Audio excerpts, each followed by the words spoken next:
Good afternoon, everyone. This is February 18th, and this is the board meeting for the executive board for executive public schools for February. And at this time, we will ask our executive director, Mr. Ted, to report attendance and guests. Chairman Bullock. Present. Vice Chair Newbern. Present. Secretary Wheat is remote today. Ms. Boonkamp. Present. Ms. Alvarado. Present. Ms. Haran. Present. Ms. Hannon. Present. Mr. Griffin is also remote today. Present. Excellent. And Mr. Morgan. Present. Thank you so much. All right, we have a quorum present, so I'll call the meeting to order. Next item is the approval of December 2024 minutes of board of directors. Hoping that all our board members have had a chance to review them, and I will entertain motion. I'll move to approve the December board minutes. I second that. Move second, further discussion? All those in favor say aye. Aye. Any opposition? Motion carried. Thank you. Our next section is the public comments. 3 minutes each from our visitors. And Mr. Morgan, do we have any visitors who have requested? Give me 1 second. I do see a response, but it might be a test. Okay, no public comment signups today. All right, thank you. We'll move to the next section, financials. For that, we will ask Mr. Griffin from XSET to share with us approval. We'll approve the December 2024 and January 2025 financials for both schools. Okay. Can everyone see my screen all right? Yes. All right. So this is the January 2025 dashboard, which is a year-to-date representation of our finances. In the board folder, there's a separate December dashboard present as well, but December and January were prepared at the same time, so there really isn't any difference in the forecast between the December and the January financials. The January financials are significant because it also marks our second interim reporting period to LAUSD. So these January financials have been submitted to LAUSD in their template, and there'll be a separate action item for the board to approve that later this meeting. Looking at our enrollment information, we ended month 4 with 348 students across both campuses. We have data through month 4. However, we're beyond month 5 attendance. I wanted to point that out. And the reason why I didn't include month 5 yet is because with the closures due to the wildfires, or due to the fires, we needed to request a revised calendar from LAUSD, and I was pending the final calendar in order to prepare the calculations for month 5. So I just wanted to point that out. For this reporting period, we only have our month 4 attendance information, which is our P1 attendance information. Looking at the income statement, there really isn't a lot of notable variances, except in federal revenue. Something new is that we have more one-time federal dollars this year due to timing than originally planned for, and we didn't have it in the budget. We have about 60,000 more in ESSER 3, specifically for the EPS 1 campus. Going on to the expenses, the biggest expense that we talked about already was our realizing the Gage facility expenses. And I did want to point out that I do kind of break that out here in our key points. The total project expenses were just under 2.6 million. And if we add that back to our projected net loss of 2.3, our operating net income is really $252,000 for this school year. So I always want to make sure that we're aware of that. Independent of that Gage project, we are we would have had net income of $252,000 for this fiscal year. 2.6 million. Looking at the balance sheet, we ended the month of December with 8.2 million and the month of January with $8.5 million. We're projecting year-end cash of $5.6 million as we anticipate spending down all of the one-time funding and different various funding sources that we received on the front end between now and the end of the school year. So I did want to point that out. We received a lot of ELOP funds that have carried over. We received other funding sources like Learning Recovery Block Grant, Arts and Music Block Grant. Those are funding sources that have been sitting in our cash account, and we're spending them down between now and the end of the school year. Our accounts receivable as of January was 21,000. So we brought in nearly all of our $3 million receivable at the end of last fiscal year, and we're projecting a receivable of $690,000 for year-end 24-25. The reason why it's so much smaller is because of we're not having all of those one-time funds where we were expending them in the prior school year and waiting for those dollars to arrive.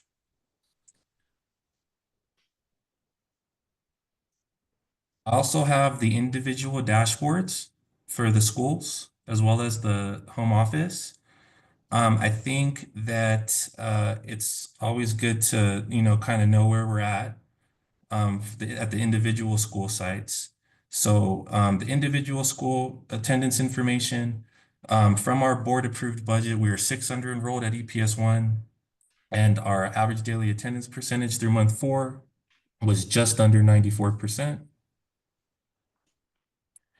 EPS 2, we actually have more students at the end of month 4 than we board approved in our revised budget. So we had 122 students at the end of month 4. And our average daily attendance percentage, as you can see, is trending higher through month 4 than the board approved 94.4%. So our attendance, our ADA information is looking very promising at EPS 2, and it's close to budget at EPS 1. I also have the income statements, balance sheets, and check registers in this PDF.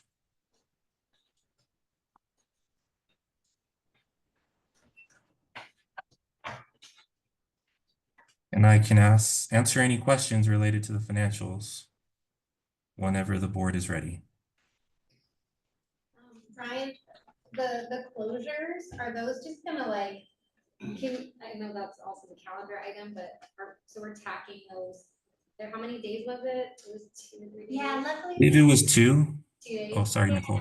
That's okay. Luckily, because we already had 183 school days in our calendar, we do not have to file a J13 Oh, okay. or make up Okay. those 2 days.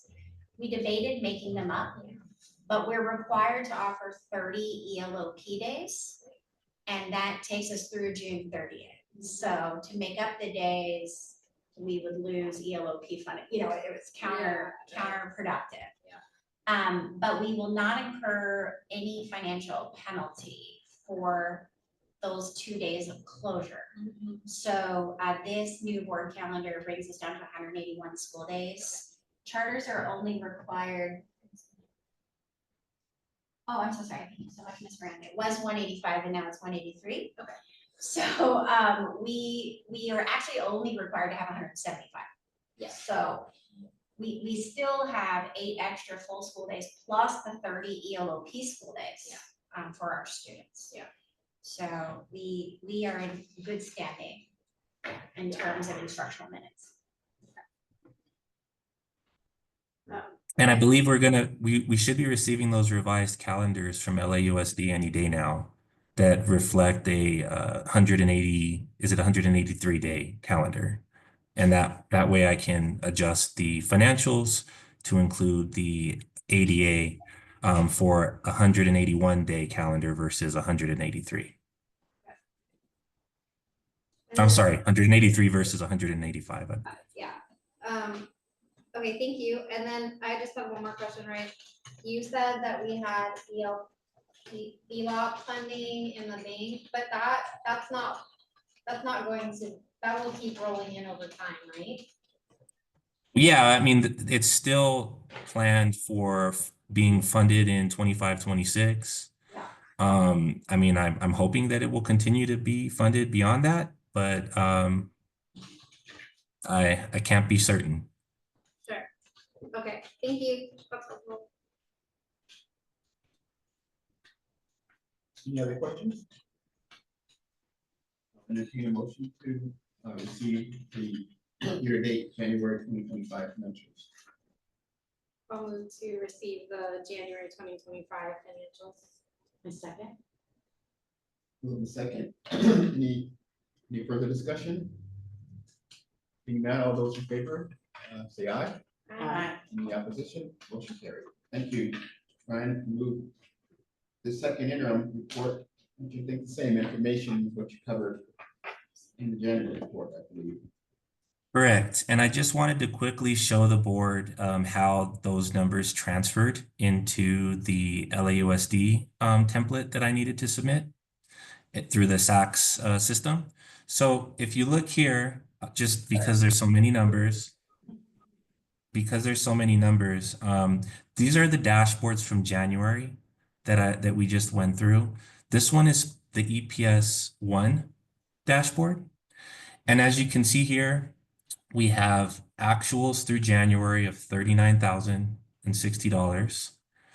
And I highlighted those numbers over here. This is the LAUSD form that we submitted for the second interim. So our actuals to date, $39,059.72. They have the 2 decimal points. Our report did not.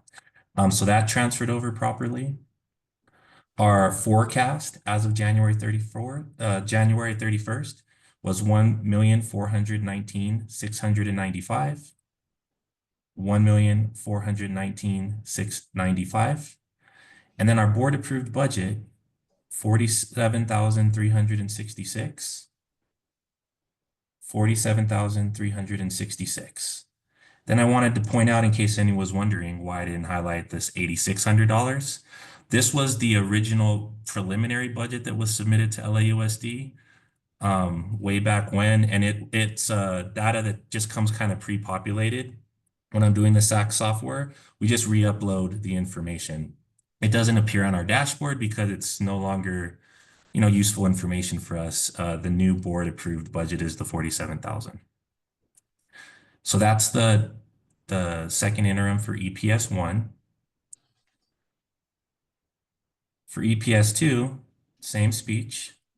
I have board approved operating budget of 30,229. Board approved operating budget here of 30,229. Actuals to date, $493,064. Actuals to date, $493,064. And then our projected year to date, $926,717 loss, $926,718 because of the pennies that our report doesn't realize. Any questions on the interims? Oh, and might I add, these interims were completed last week.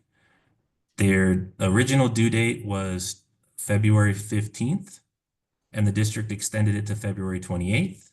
But Xterra Public Schools did not need the extra time and they submitted the interims early, which I'm sure the folks at LAUSD appreciate. Great. Thanks, Ryan. You're welcome. We'll also need to vote on these since they've been submitted, but we need to affirm that with the motion. So I entertain a motion to receive second interim report through January 2025. I'll move to receive the second interim report Moving properly second, any further discussion? Hearing none, all those in favor, say aye. Aye. Opposition? Motion carried. Thank you. I'm sorry, Chairman Bullock, just for the record, can we get an audible aye for agenda items A and B from Secretary Lee? Aye. Thank you. All right. The next item is the approval of the selection for the audit firm for this school year's audit. And for that, we'll go back to Mr. Griffin. I don't have anything to bring up in front of me, but we did seek bids for our audit work for the 24-25 school year. We received bids from CLA, the Clifton Larson and Allen, Silva and Silva, and Christie White and Associates. I don't believe we received a proposal from our current audit firm, Eide Bailly. That is correct, Mr. Griffin. We invited them to do so and they failed to respond.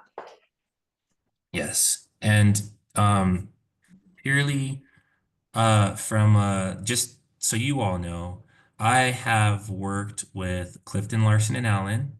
They're an incredible firm. They're one of the larger firms. I've worked with Christie White and Associates.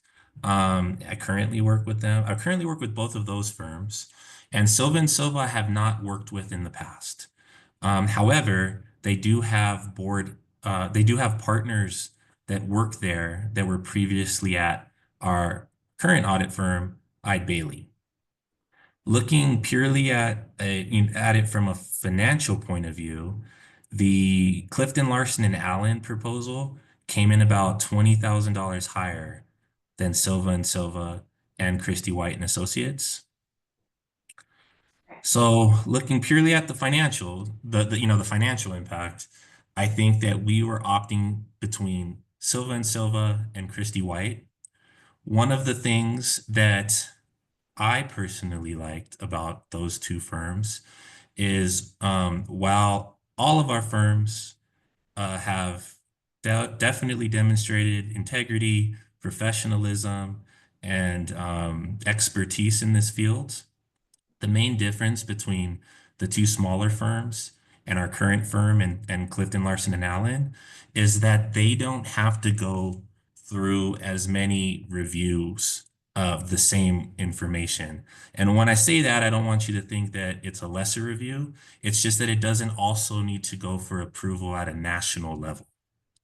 And so that additional approval at a national level is what can cause delays in submitting reports timely to the district if anything goes wrong. So that we don't have that concern at Christie White and Associates and Silva. And then looking at just those two, if I'm doing any sort of matchmaking, I would say that I think that Christie White is probably a better fit for our organization. Number one, because I do have what's the word I'm looking for? Familiarity with them, and I've worked with them in the past.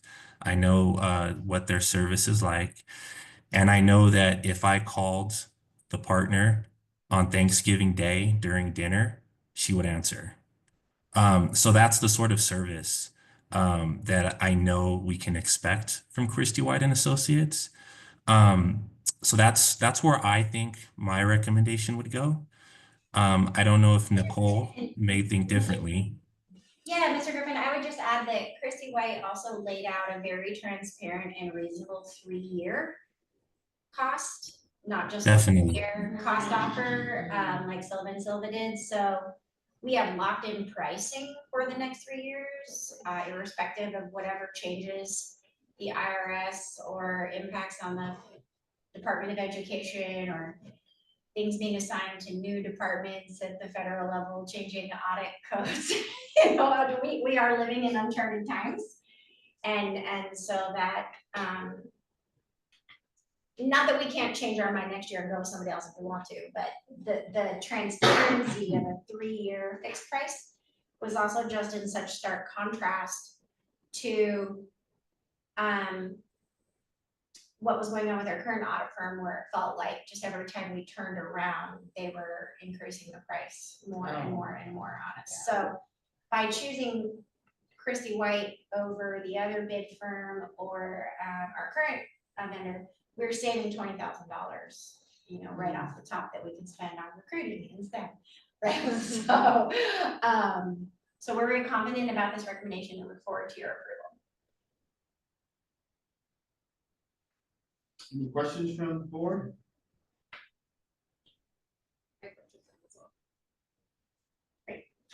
How many clients, Mr.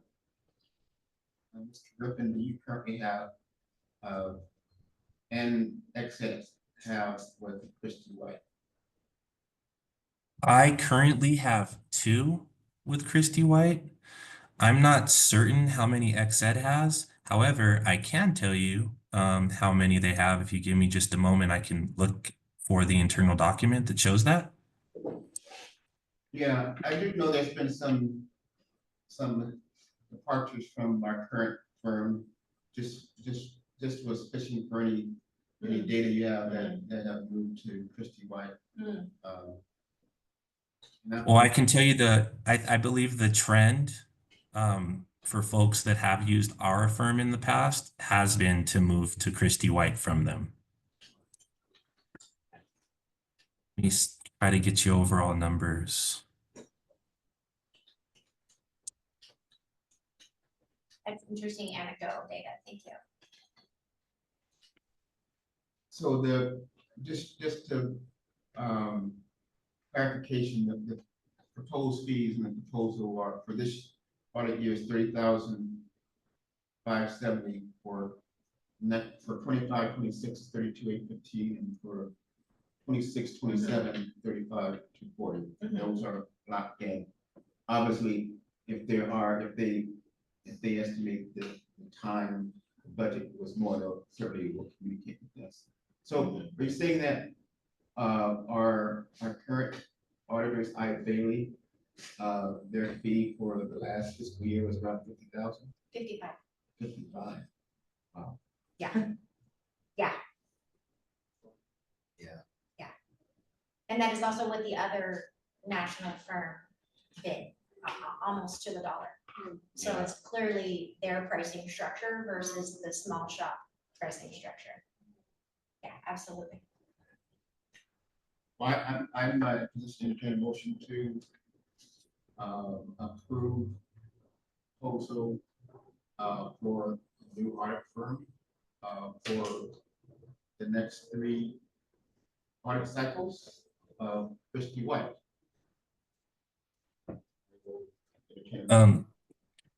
I have the number for the internal number of clients XED has with Christie White. It's currently 19. Okay. 19 of our clients. That's up from when I was there, right? It wasn't- Definitely is. Yeah, definitely. Okay. I'll move to approve, continuing to use Christie White in the next 2 years. I second that. Moved in properly second. Any further discussion? Not all those in favor, say aye. Aye. Any opposition?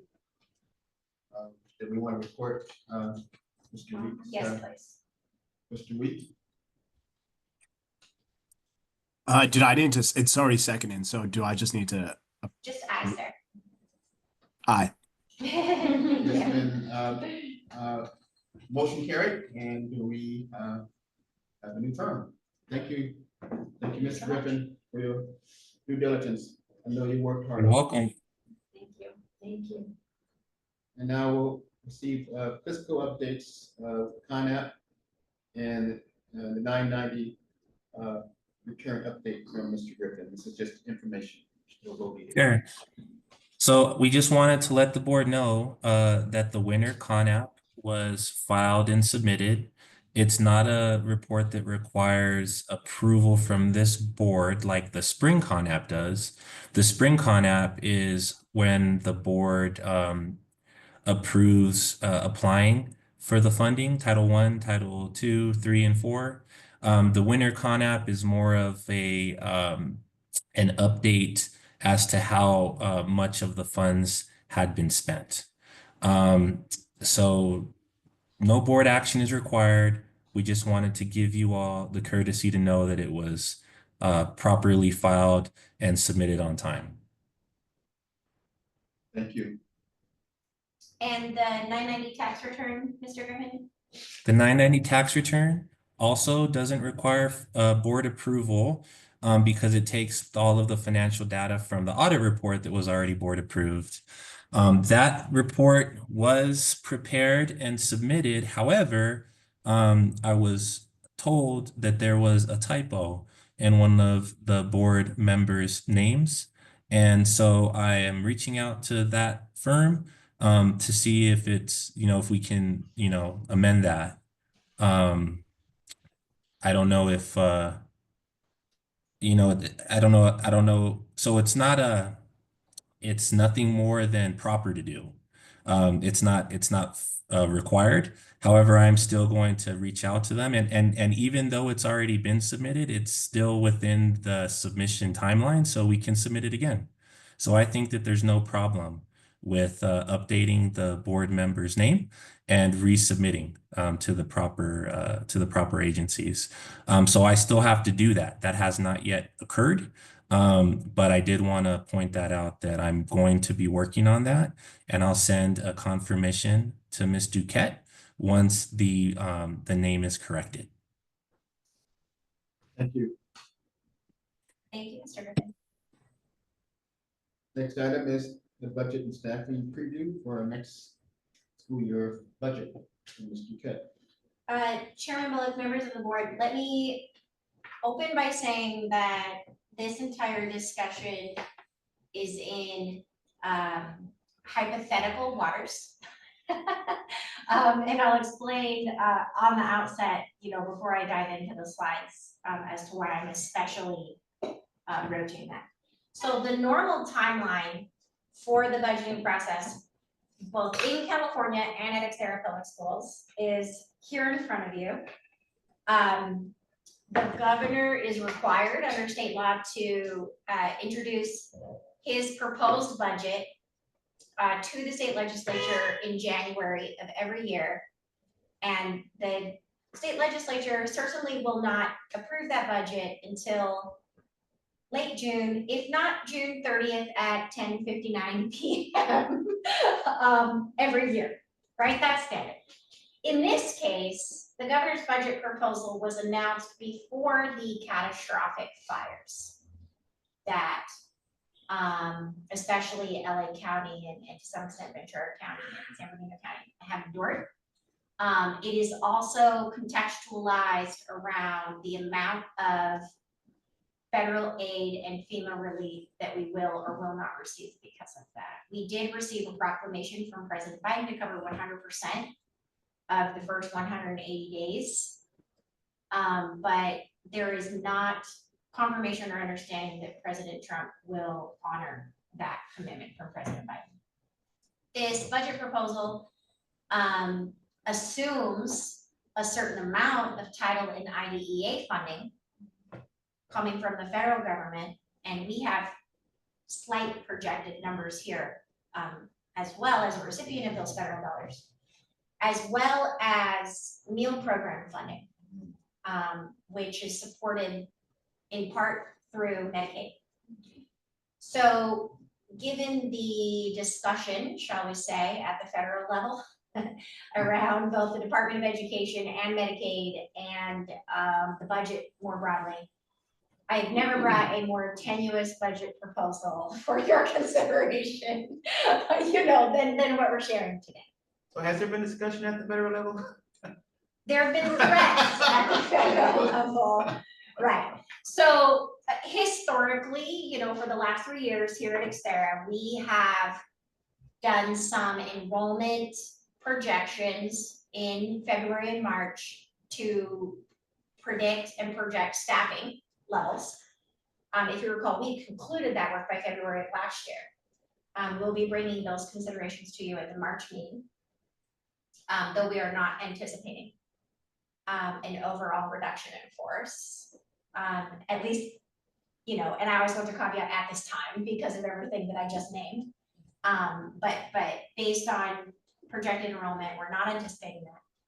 And then every department head and principal also over the span of March and then into April works on our Schedule D expenses.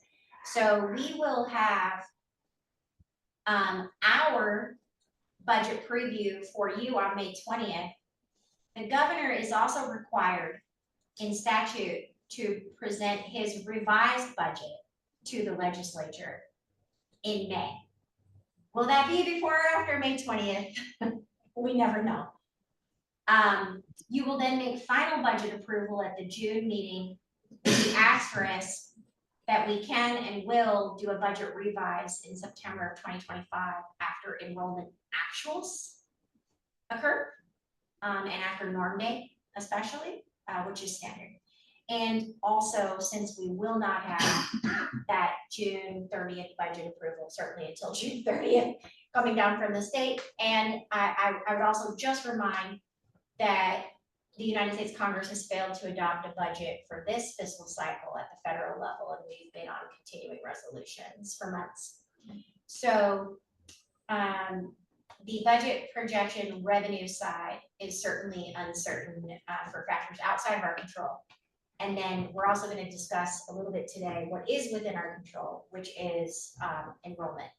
So some key things that I just want to celebrate or highlight in case they hold true for the May revise.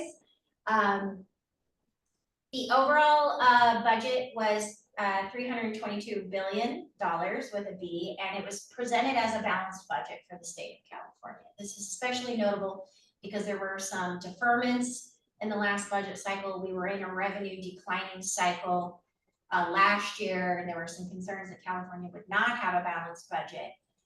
So this proposal is a balanced budget. It does maintain $1.5 billion in the rainy day fund. And you can see here, it's arguably a wash on the level of funding for Proposition 98, which funds not only TK-12 education in California, but also university level and community college level funding as well. So basically a maintenance of the Prop 98 levels is what the governor is predicting, or at least was predicting before the fires.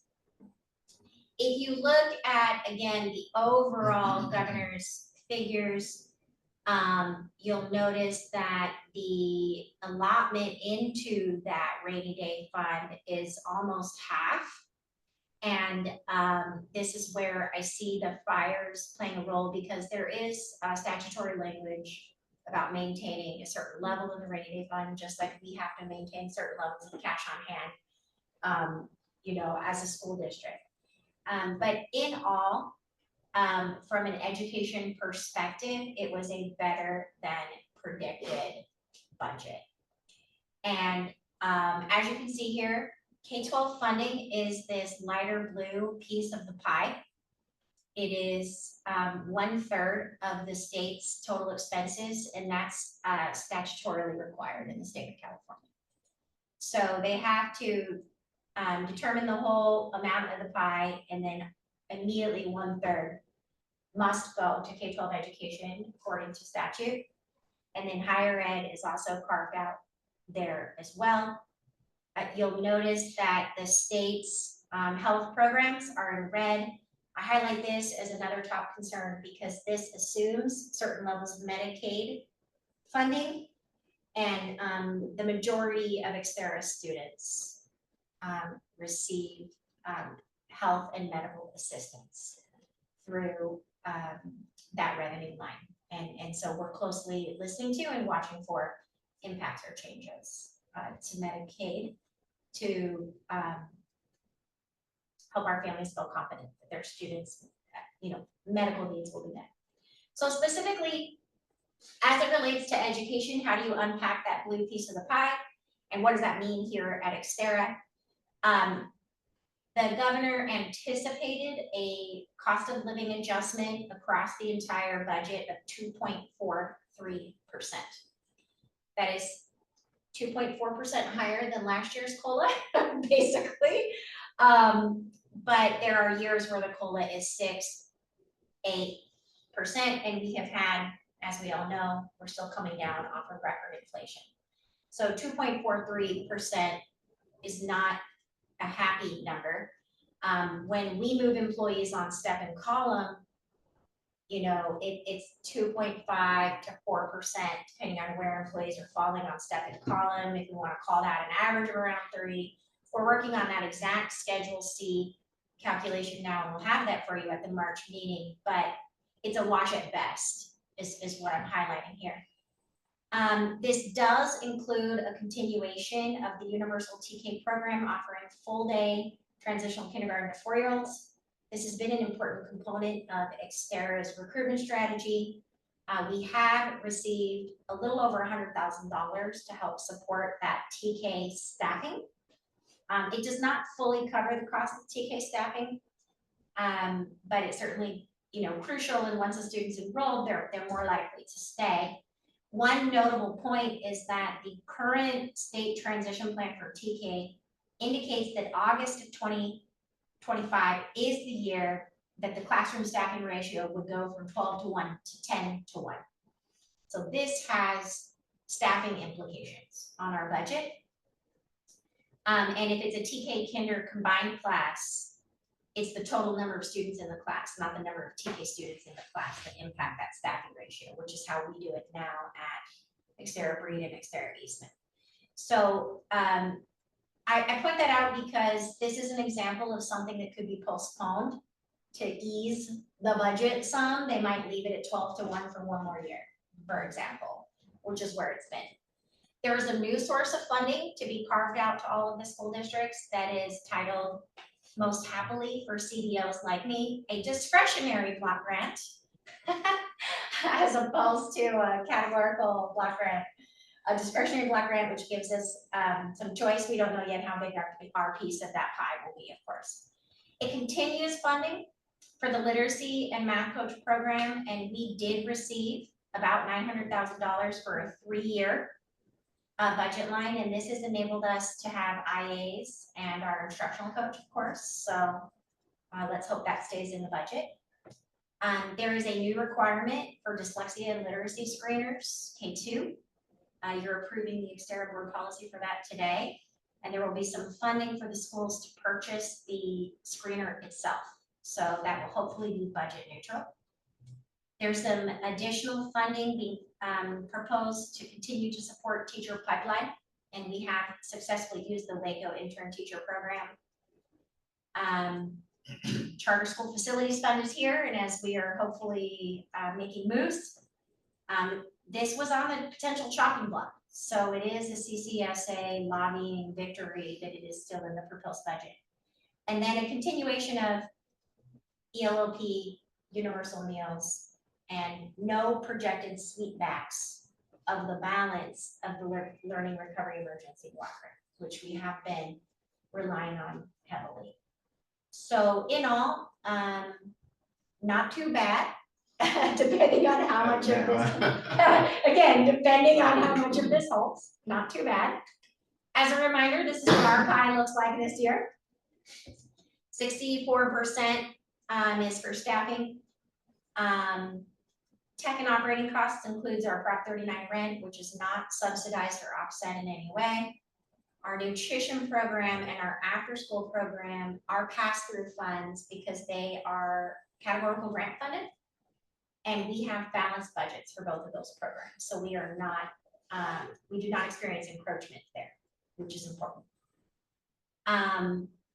Our camps have been successful, and then the other large piece of the pie continues to be, and will continue to be over the next couple of years as we continue to right size our special education program for students, additional overhead costs for special education program. So perhaps most importantly though, because we are funded based on enrollment levels, we have for you a very early and rudimentary projection of enrollment, and we've had 3 or 4 new students enroll in the last week. So we'll continue to see a little uptick here, we hope, And none of them are 8th graders or 5th graders. So those are my favorite new students to receive, right? Our non-5th and non-8th grade students. But we are playing around with essentially an enrollment projection that would be neutral, not growing necessarily. And one of the reasons we're highlighting here the need for making some funds available for recruitment efforts is we need to fill a lot of seats in kindergarten to have a neutral enrollment projection. On paper here, we're looking at around a -8 student impact. This was performed about 3 weeks ago, and we've had some significant activity, in the last 3 weeks. So we'll bring you this every month, certainly over the next 4 months as we continue to be laser focused. We also are waiting to hear back from our Prop 39 families that indicated interest last summer or last fall. And we have a special enrollment session for them coming up in March on a Saturday, kind of a new family orientation. It would be a first time for us since COVID to do something like that. So we'll be eager to report back on that as well. I do want to highlight this does continue an anticipated trend of losing EPS 2 4th and 5th graders, either to KIPP and or Ellen Ochoa. And we've taken concerted steps this year to reverse that trend, including bringing our EPS 2 5th graders over to middle school events like Career Day or Field Day and other opportunities like that. We are also surveying our 5th grade EPS 2 families about a possible shuttle. Because we're already picking up students from our Lorena neighborhood and bringing them over to Eastman, and elementary starts earlier in the day than middle school does. If Eastman families needed it and were willing and interested, that same bus can then just, Detour to, load yeah. some more students and drop at the middle school, at least especially in the morning, which is more impactful for our families than in the afternoon. So we're surveying all families and staff now on intent to return and transportation needs for next year, and we'll have a more full report on that in March. But I do want to highlight, just again, staying laser focused on the impact of one-time funds and the impact of enrollment. Even if we only lose 8 students, with the impact of COLA and the loss of those students, that could be a 4 or 5% reduction in revenue. It also has implications as we are listening to the LAUSD school board charter renewal meetings. Enrollment is having an impact on charter renewal viability. It's having an impact on the budget. It's also, absolutely an impact on our ability to secure a private site. So today we're asking, for support on consent to put some almost kind of emergency funding into the recruitment and marketing plan, and we'll be bringing back to the board in March. Proposal advisory team 3 has been working on this, and certainly teaching is our very first job, and nothing is more important every day than teaching our students and keeping them safe. But right behind that, if not a tie, is making sure that we stay solvent with solid recruitment plan. So we'll come back to you in March more fully, and we thank you for your support of these needs both today and through the next 3 months as we look to fill middle school and fill kindergarten. But most notably, something is upticking in the community over the last few weeks. We are picking up 2nd graders and 7th graders and grade level children that you do not normally acquire, right? Like there are natural entry points into a school. So we can all just use whatever methods of who we want to speak to incur favor. But we want this trend to continue. And I think it speaks to the tremendous work that both this leadership team and our school principals have done over the last year to improve the quality of education in Xterra. Thank you. I have a question. Sure. Regarding the transportation that might happen for Eastman to Second Street, Correct. is Xterra already starting to pass out flyers? I know, because I even myself as a parent did the summary, Yeah, the we sent survey. them home Yes. to every EPS 2 fifth grader last week. Kind of like doing it maybe like every other week, just to get in the parents' head, hey, just remember, we're gonna have transportation, kind of like, so the good parents could be encouraged, because I was shocked, but usually you start getting flyers between like spring break, where other schools are announcing their enrollment while they're already passing them, because I live in the middle of 4 charter schools. Right. And I already got on the mailbox, every charter school flyer of enrollment. I think Xterra should start doing that as well, and emphasize, like, highlight, we're offering transportation from elementary to middle school, push it, so the parents can get in their heads, hey, you know what? Let's not take them out, let's offering transportation, keep them where they're at, so forth, because if they're doing this now, that's showing me that the other charter schools are kind of having problems also with enrollment.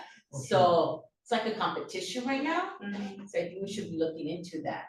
Yeah, thank you so much. That's a great idea. Thank you.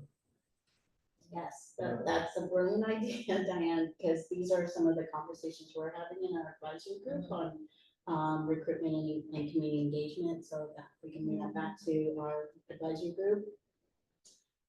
I had a comment and I just lost it. Oh, here it is. So regarding the non-traditional grades that are coming to us, do we know what that trend is? What's sparking those enrollments? Yeah, it's a great question, and they're literally just enrolled, are enrolling, so that's data that the office clerks are gathering for both Ms. Valle and Ms. Martinez, so we can bring that back to advisory team 3. It's just started, like I said, in the last couple of weeks, but I think it's like 5 or 6 students in the last couple of weeks that have somewhat randomly enrolled, which is the best problem to have, right? So, so that's great news. Thank you. Any further questions? Thank you for that. Thank you. This is sort of in the weeds down rabbit hole question. Sure. Has there been any discussions with CCSA or SPED funding, since most of it comes from the Department of Education? I have not heard from CCSA specifically. Myrna just discussed, more broadly on her monthly call last Friday, because it's all so hypothetical, but that funding mostly comes out of statutory language from court rulings and or from IDEA of 1974. I understand that. So, I understand that. But so yes, so as I try to at least understand the concerns and what is being discussed on the right, shall we say, as a general blanket statement, it is that the funding would continue. It's just that the Department of Education does not need to exist to pass out that money. That money could be overseen by OMB or by a different department. So it has not been discussed that title funding would be cut or that IDEA funding would be cut. It's just that it would be passed out, so to speak, by a different entity, right? Similarly, the initial floating about making possible cuts to Medicaid didn't get very far in the floating idea stratosphere before that got pulled back. So I continue to do my very best to listen to those voices, to understand, and then hopefully work around or overcome however difficult it is to listen to those voices. But to be clear, there are no plans at this time. An idea of a plan, I think, is the president's grace. And probably one of the biggest risks is delay, like, Sure, that's another concern, Right. right? Like, even if it Right. doesn't go away. the payment schedule could be impacted. Yeah. Yeah, and Which is the case right now with a sure, lot of organizations, one of them, the Yes. organization I work with. Right. There has been a delay. right, So I raised that as a precaution. Yeah. absolutely. I don't know if we all understand the house on fire situation that we're in now. Sure. And I guess a lot of us have just been, okay, well, it is what it is, but I've been in too many meetings here in the last week to know differently. So that's why I'm sort of raising Yes. that flag, because of SPED being so important. Yeah. I know you're on top of it. I just want to raise it for everyone. I took a mental health break yesterday, to be fair. I do my best. Well, Nicole, is there, for us too, for our own being on top of it as well, and not completely depend on you, is there a place where we can look at the policy things and issues that directly impact the work that we're doing? Because in my other work, we have, groups or webinars or meetings where we talk about these policy impacts. Yeah. And the funding is a huge piece of that, whether it's delayed or no access to or completely removed. I think it behooves us as a board to also do our work, so then Yeah, to absolutely. help and support you as well. Okay, thank you. I will, as a school district, we are members of CASBO, California Association of School Business Officers. It is not charter specific, but because it serves all public and charter schools in California, I actually think they're frequently quicker to analyze some things than CCSA can be, just by sheer size, right? They have more analyzers to jump on. So I can share that listserv, to sign up and get those emails. That is where, the majority of the budget presentation information I shared with you today came from. The second group that I closely follow, but I believe we only have a membership, is the Association of California School Administrators, which is AXA. But I can send you CASBO and the CCSA listserv to get the updates from up north, so to speak. I know our LA group for advocacy has been especially impacted by supporting the schools who burned down. And they've kind of sent out we're drowning, not rightfully drowning, communication. So I think relying on CCSA Sacramento and CASBO would be our two best channels over the next few months. I would not suggest for anybody's mental health that they follow Truth Social, but as you know from your nonprofit work, that is often where the idea of a plan begins.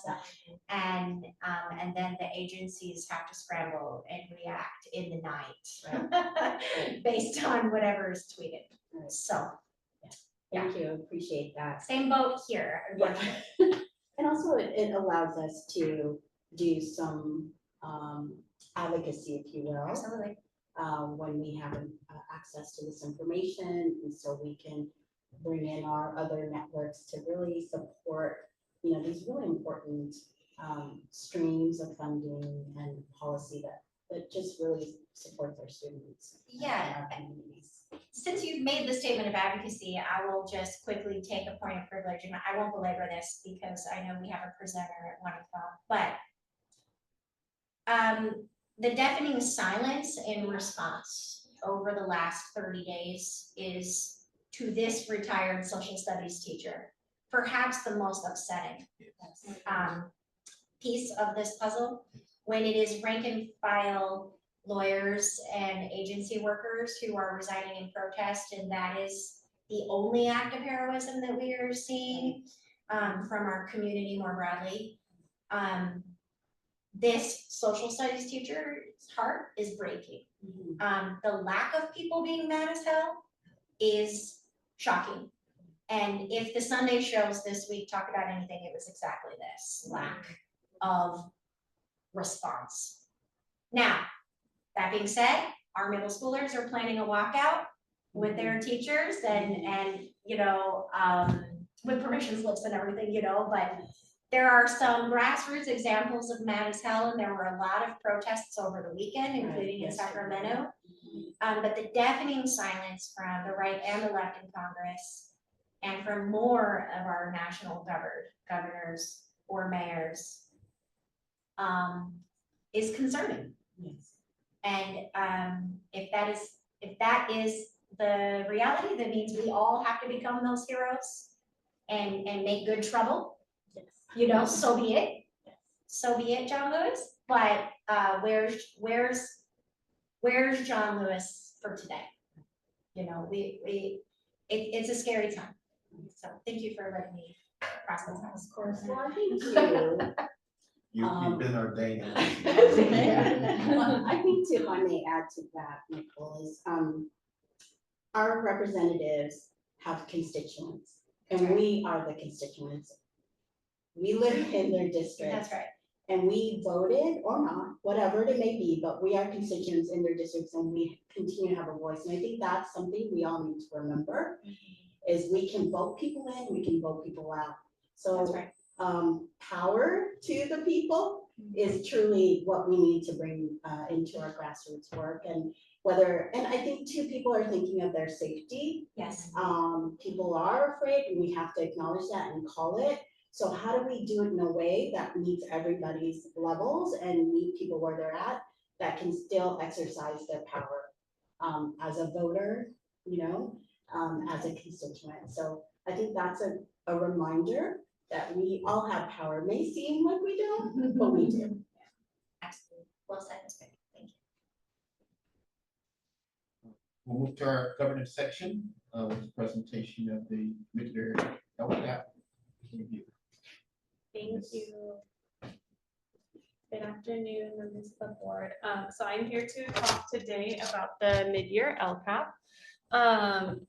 California Education Code requires local education agencies to present a report on the annual update to the LCAP and the budget overview for parents on or before February 28th of each year at a regularly scheduled governing board of the LEA. So this is the mid-year LCAP for this school year. We have to include all mid-year outcome data related to metrics identified, as well as current expenditures and implementation data.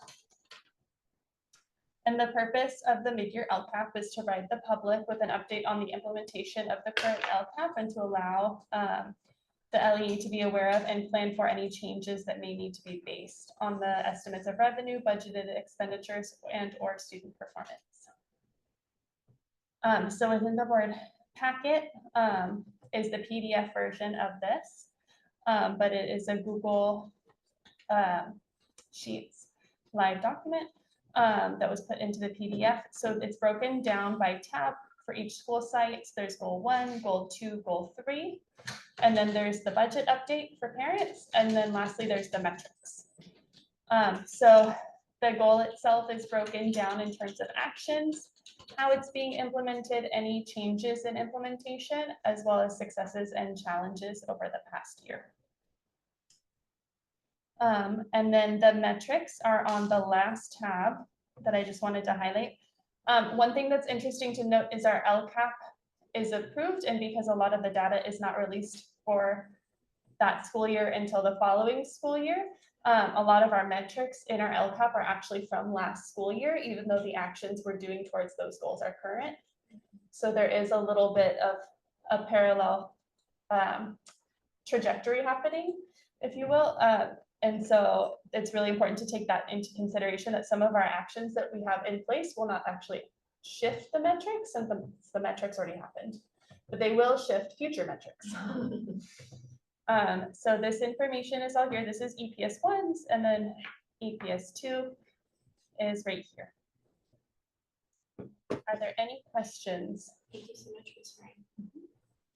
I would just say, in addition, that where there are a couple of adjustments around funding, it's because of a mid-year vacancy or, you know, somebody went on leave, and when they're tied to a federal funding strand, you know, that is partially what the mid-year LCAP is trying to capture. But we are pleased that all of our intended plans from when we wrote the LCAP back in April, May, and June, you know, of the last calendar year are being deployed at our school sites. And we've already started working on the new LCAP to bring for your approval, preview in May and approval in June. But this is specifically tied to the federal strands for compliance. Thank you so much. Thank you. And the next item is approval of the consent agenda. Now there's 6 items. If any board member wants to take one of those items out to cover, please say so now. Otherwise, we'll vote on all 6 items in the consent agenda. That's what the definition is, consent agenda. So I will entertain a motion if there are no requests to discuss any particular item. I will entertain a motion to approve the consent agenda. I move to approve the consent agenda. Second that. Moving second, any further discussion? All those in favor, say aye. Aye. Any opposed? Motion carried. Thank you. Next item is our annual Brown Act training with the representative from YMCA. Thank you so much. Members of the board, congratulations to board member Alvarado for completing her training. Congrats. I have her certificate to prove that You she don't is have mine. dismissed. Next I lost time. my So we are pleased to have Janelle with us today. I want to highlight 2 things as she gets ready to share screen and you guys transition to your laptops to more fully interact and ask questions. We're gonna transition so that each board member is logged into the Zoom so that they can freely ask you questions, Janelle, without moving mics around in our board space.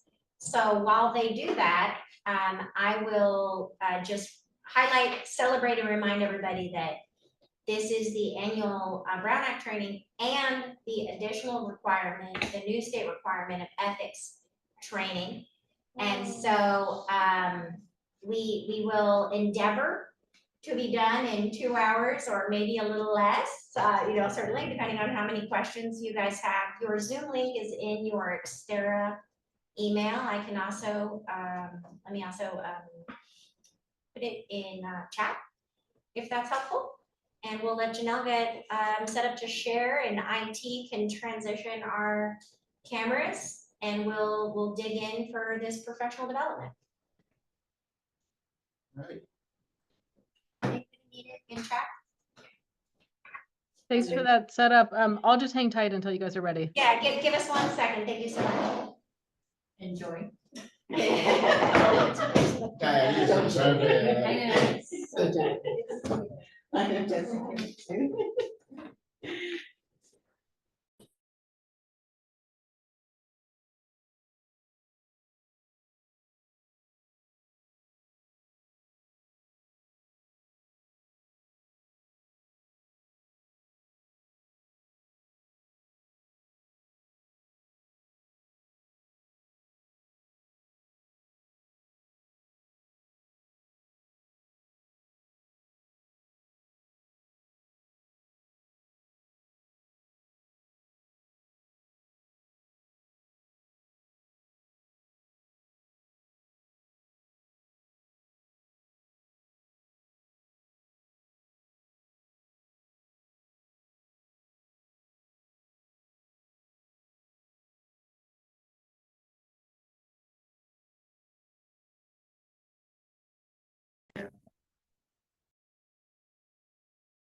Janelle, just maybe 90 more seconds.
Okay, Janelle, thank you so much. Go ahead.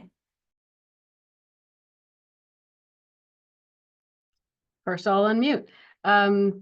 Thank you so much, everyone. Thanks for having me. Strap in. We're here for a couple of hours. I hope that my voice holds and all that. Looking forward to spending a little bit of time with you. My name is Janelle Rulli. I'm one of the partners with the law offices of Young Mini and Core. And I personally have been with Xterra from its very beginnings. In fact, I have, not in my arm reach, but I have a baseball hat from the founders to prove that. So I'm glad to be here with you all again today. What we're doing is this new legal requirement. I can't really see anybody but Brenna, but anyway, I hope that I'm not giving you more information than you need. Sorry, that wasn't a request for you to like turn on your cameras. I just, I can't read you to see like whether you're getting what I'm putting down. Okay.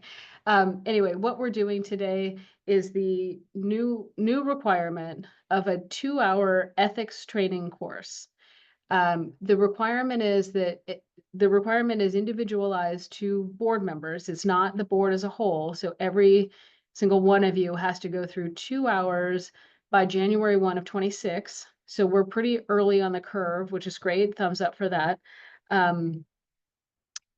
We have to have 2 hours of this ethics training by January 1 of 26, and then 2 hours every 2 years thereafter. So we're going to rip off the Band-Aid today, get all or most of this done, and then you don't have to see us for another couple of years. So I'm just going to keep going. I will trust you to ask questions along the way. I'll give you a roadmap because 2 hours sounds interminable, but hopefully the roadmap will help you kind of continue on. The law in this area and in a lot of the areas that impact charter schools is constantly changing. And so these slides are current as of today, February 18th, 2025. Things may change. If they do, we will advise you. I'm happy to take questions along the way. This says after the training, there'll be a Q&A, but I'm happy to take questions along the way. Our firm mission, Young Mini and Core, we champion outstanding choices in education for all students. That's why we all get out of bed every day. That's why we do what we do. We also believe that quality public education is a civil right, and we work and fight alongside you to ensure that student needs are always put first. So not a lot of fight for today, but we'll save it in case we need it. That's me, still kind of look the same. All right. So I keep calling this an ethics training. And the reason I'm calling it that is because that's what the law calls it. So I am obliged to talk to you a little bit about ethics and what is ethics. So I'll kind of start with that. I talked about this a little bit at the top. Again, before January 1, 2026, every board member has to receive this ethics training in specified topics, and then at least every 2 years thereafter. We have designed these slides, this course, we're calling it a course, to meet exactly what is required by law. Therefore, sitting through this we'll send you a certificate, and then you'll be able to check that off and kind of be done. So the requirements include 2 hours of course content. Yes, we've got that. Coverage of general ethics principles and ethics laws. Yes, that's one of the first things that I'll talk about. We have to make sure that the content is relevant to the official's public service, here your board membership. So yes, it is relevant. We went through, I think it's the Fair Political Practices Commission and the Secretary of State that put out some information around this. And so we went through all of their suggested possible topics and then handpicked the ones that would apply to a charter school board situation. The course covers core content that's outlined in the ethics laws, as well as the ethics training requirements. So yes, we've done that. The course is developed, I just said this, in consultation with the FPPC and the Attorney General. And the Attorney General says that for in-person training, the ethics law portion of any course should be delivered by an attorney licensed to practice law in California and knowledgeable about California's ethics laws. That's me. I understand we're not in person, but we are live. But I am a California lawyer, and I am knowledgeable about California's ethics laws. And then last, the participant is provided proof of participation upon completion. So again, yes, we will do that. Just so you know, other courses or webinars or presentations that cover these similar types of topics, you may or may not be able to cobble those together in order to meet the ethics requirement. You can only do so if they explicitly state that the course meets the requirements of either AB 2158, or sometimes you'll see AB 1234. Kind of depends on the source of the material. In any case, you might be able to cobble those together and call it a training if each of them was given having met these requirements. So we're making sure that ours does. All right, so with all of that kind of warm up, we'll start in first on what is ethics. So big picture, we're not talking about like a college 101 level ethics course. AB 2158 ethics do not cover philosophical or moral dilemmas. That's not what we're doing.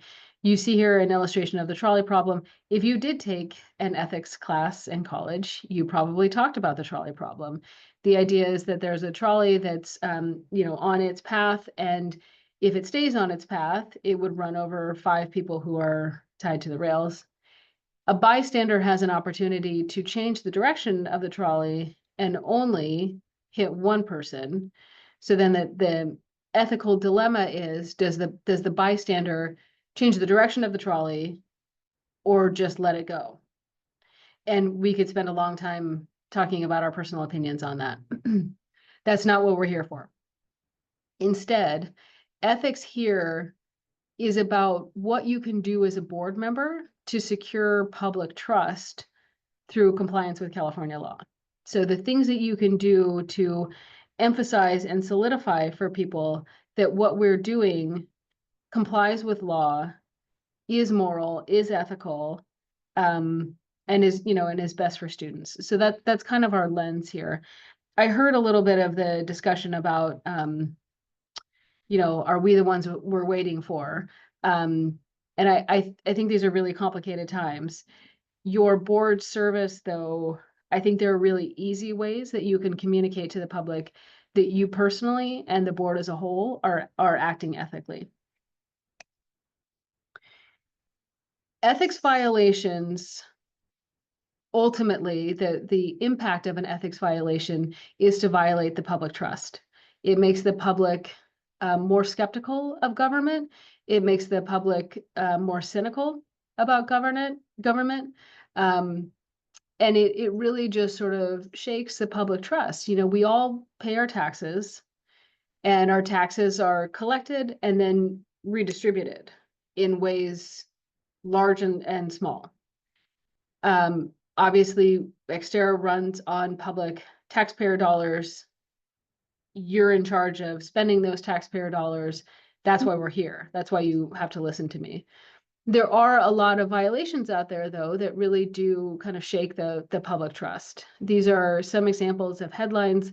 A school district board member who was embezzling funds, theft of public funds, a board chair profiting by providing therapy sessions. So somebody who's on the board and is also providing a fee for service at the school or a school. Of course, it's you may have noticed that a lot of these headlines are about school districts, not necessarily charter schools. We, of course, have our own black eyes and have had our own black eyes through the years, but there are plenty of examples of ethical violations in school districts. One board member awarding her son or having the board award her son a $655,000 contract. An LA Unified board member under investigation for possibly misrepresenting, misreporting personal finances. These things are, again, they're just kind of out there in the ether. We, again, obviously want to avoid these lapses. So ethics really we see as about promoting public trust in government. Again, I recognize these are very complicated times. There's a lot of mistrust of government coming from the government. Again, I think for purposes of this training and for purposes of your role as an Xterra board member, I would encourage you to focus on your role as an Xterra board member. There's a lot that we can do personally, possibly even professionally. But for now, for this training, let's just kind of keep it in our Xterra bubble for now. So the ways that you promote public trust in government, and I guess I should make this plain, you are government. You are receiving public dollars and you're spending public dollars. You are government. So we promote trust by being trustworthy, by being fair, acting with fairness, by avoiding the appearance of impropriety, meaning, not doing something that like might be technically legal, but doesn't look good and would raise eyebrows, and just trying to avoid those things. We do this by acting responsibly and acting respectfully as well to the public. This umbrella term of ethics leads into kind of the rest of the training here. So our core relevant topics under AB 2158 are around transparency. So we'll talk about the Brown Act first. Fair processes, use of public funds, bribery and gifts, and personal financial gain. So we'll kind of cover all of those topics. There's an organization called the Institute for Local Government, which really does exist. And they have a lot of publications around, good government and good governance at the local level. And so they kind of have a lot to say about what is ethics and how public board members should be acting. So just as kind of like setting the stage, they say in California, state and federal laws create a complex set of requirements and laws that guide elected officials and agency staff in their service to their communities. So some of these laws do apply to charter school board members. As extensive and complex as they are, it's important, of course, to remember that ethics laws only constitute minimum standards for officials' conduct. This is a floor and not a ceiling. Just because I said this, just because something is legal doesn't mean it's also ethical. And then public service really is just that. It's about service. There's a variety of laws that are designed to prevent public servants from using their office for personal financial gain. So, certainly it's happened. Obviously, we showed you all those headlines. Things have happened in the past. We try to mitigate them. California passes new laws all the time. We just have to take care to follow them. Just a reminder about kind of what it means to be operating in a democracy.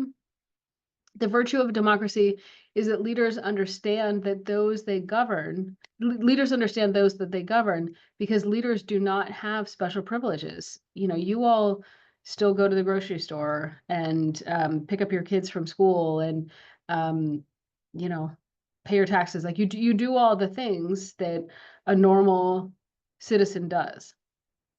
So a number of laws limit the perks that can be enjoyed by public servants. We'll talk about those.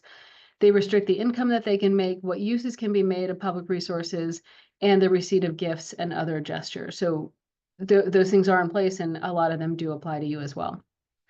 A number of laws enable the public and the media to obtain information about public official activities and the decision-making process. That's the transparency piece that we're talking about. And then last here, just a reminder that local officials are also stewards of the decision-making process.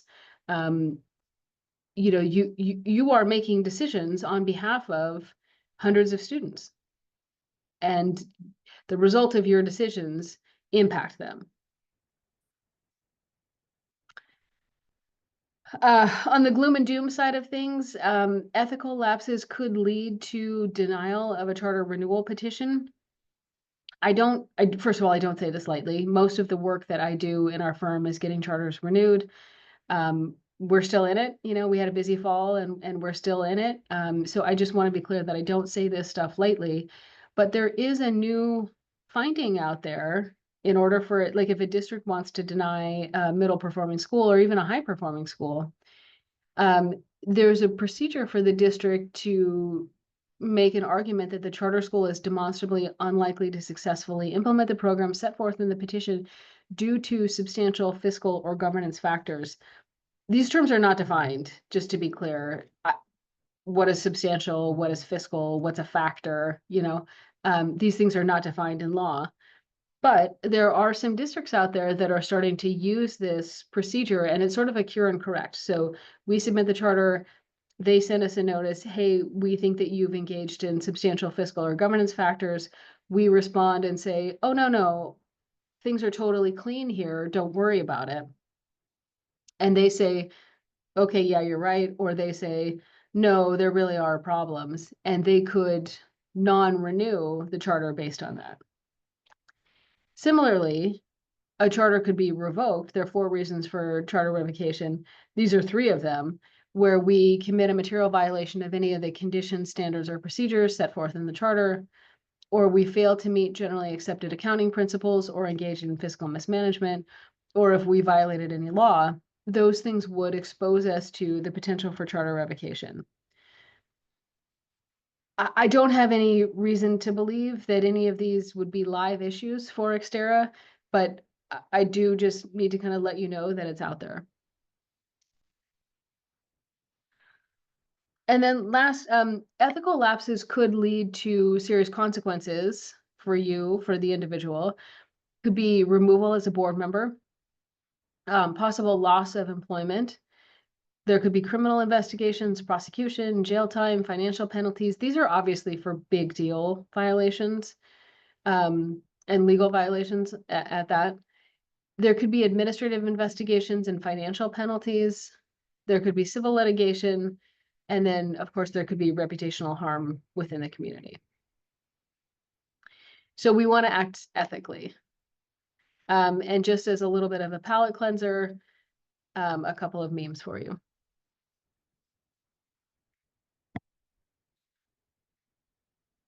All right, so we're getting on our roadmap here. Oh, do you guys have a Janelle, question? I was just gonna say, I appreciated the levity.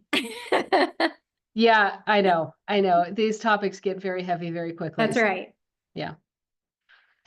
All right, so our roadmap for today. We'll talk about the transparency topics first. That's the Brown Act and the Public Records Act. We'll next talk about personal financial gain. And sorry, just to be clear, our 2 hours started in my mind 30 minutes ago. So I'm not like starting the 2 hours right now with all that throat clearing. We're already on the clock. After transparency, we'll talk about personal financial gain. So that's conflict of interest and some reporting obligations. We'll talk about bribery and gifts, a little bit about the use of public funds, and a little bit about fair process. So this is what we're here for. All right, so kicking off with the Brown Act. I know this is not your first Brown Act training. I also have some specific feedback for Xterra based on a couple of things that I saw. So hopefully you'll be open to that. We do the Brown Act training, or the Brown Act portion of this under the kind of guideposts of 6 different questions to lead us along the way. Our first question is, what's the purpose of the Brown Act? Why do we care about it? What does it mean? Our second question is, what's a meeting? This is where we'll spend most of the time. We have to know whether we're having a meeting under the Brown Act to know whether it applies. If we don't meet the legal definition of a board meeting, we don't have to worry about the Brown Act. Third, what are the notice and agenda requirements once we do know that we're having a meeting? Fourth, what are the public's rights under the Brown Act? Of course, the answer is many. That's the whole point. Fifth, what are the permissible closed session topics under the Brown Act? And then last, what are the penalties and remedies for violating the Brown Act? I just gave you a little bit of some hard hitting, penalties and remedies there. I'm not going to overplay this one, I promise, in the Brown Act. So the Brown Act, as you hopefully know, was not named for Jerry Brown, Governor Jerry Brown, nor was it named for his father. It was named for a legislator in the 1950s, Ralph Brown. So the Brown Act has been on the books in California since 1953. That's well before charter schools existed, well before COVID existed, well before, I guess, the internet existed, or at least anyway, the internet in its current form. This has been on the books for a very long time. The Brown Act, for many, many years, steadfastly did not change with new technology. It has changed a little bit, and we'll talk about that. But for the most part, the Brown Act is about holding meetings in person where we're all together and the door is open, unlocked, and people can come in and participate in our meetings. That's the idea behind it. The legislative intent for the Brown Act is on this slide. I'll just emphasize the last sentence. The people insist on remaining informed so that they may retain control over the instruments they have created. I lectured earlier about how you are government. And again, this is just another way of kind of hammering that home. You're making decisions, you're spending public dollars, and the people, by enacting this legislation, insist on remaining informed in what it is that you're doing, how you're spending that money, so that they can retain control over you. You're the instrument of governmentality. A reminder too that the Brown Act does now, as of 2020, does now explicitly apply to charter schools. There was a long time we would do a song and dance about, like, does it apply, doesn't it apply? Well, we voluntarily said we would, or LA Unified said we would follow it. It now does apply by law. So there's just no song and dance to do anymore about that. How does the Brown Act accomplish its purpose, of kind of letting the sunshine in? Well, first, we're giving the public notice of our meetings. We have to post agendas according to specific legal requirements, and the agenda has to contain a description of what it is that we're going to be talking about. Our meetings have to be open to the public, so confidentiality is limited. The decisions that you make and the way that you wrestle with information happens out in the open and in public, and only in a very few circumstances can we go behind closed doors. A reminder that transparency does not mean chaos. So meetings are held in public, they're not controlled by the public. So you do have to open the doors, but just a reminder that this is your meeting. You get to say how long people can speak on topics, you get to set the agenda, you get to set the time and place. This is your meeting and you do control it.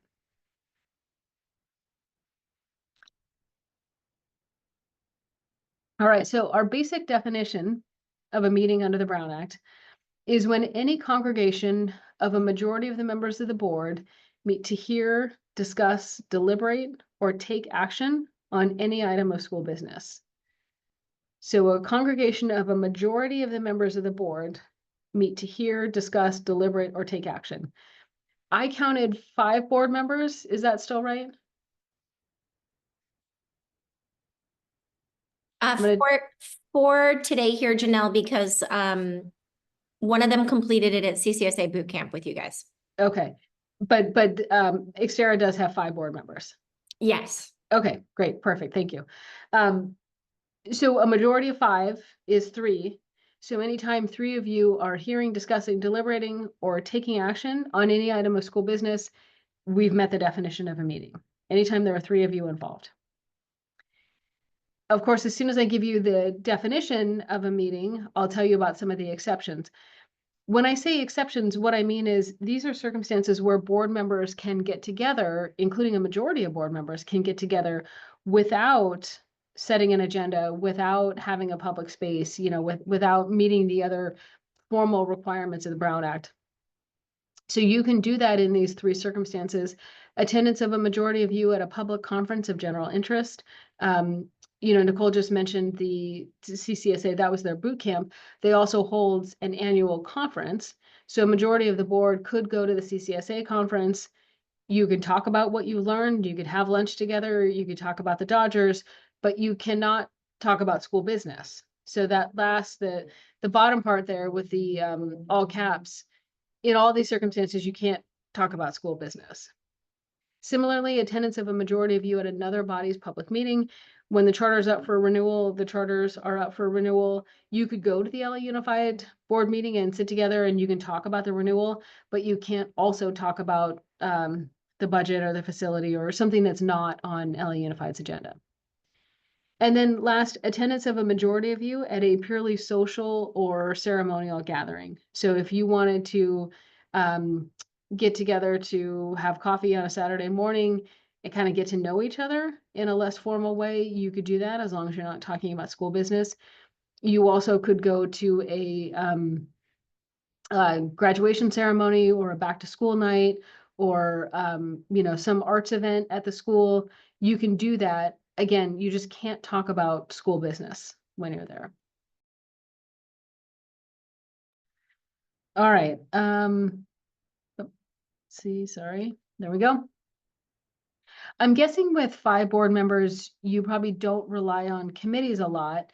However, if you do, the general, sorry, when I say committee, I mean a board committee, not a school level committee, a board committee. When we're talking about board committees, the general take-home rule is that all board committees do have to follow the Brown Act in just the same way it applies to the board, the full board. That means committees would have to set an agenda, they'd have to post their agenda, they would have to meet in person, they'd have to allow public comment, all of that. So in just the same way that we would have to do it for the full board. There are certain advisory committees, though, that do not have to meet Brown Act requirements. So if you meet all 4 of the bullets in the lower right-hand quadrant, if you meet all 4 of those, we do not have to worry about the Brown Act for that committee. So if the committee is advisory only and not decision-making, meaning, you know, they have to go back to the full board to make a decision.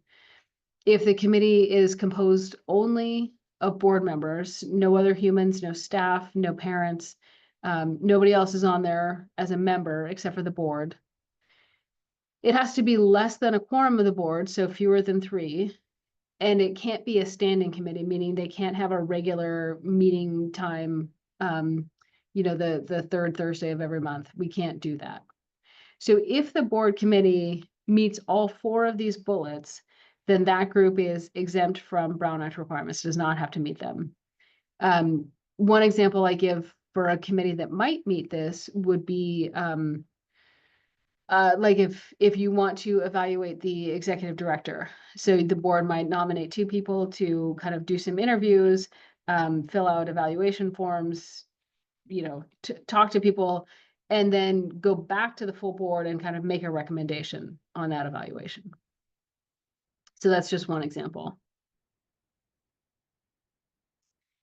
The Brown Act continues to prohibit serial meetings.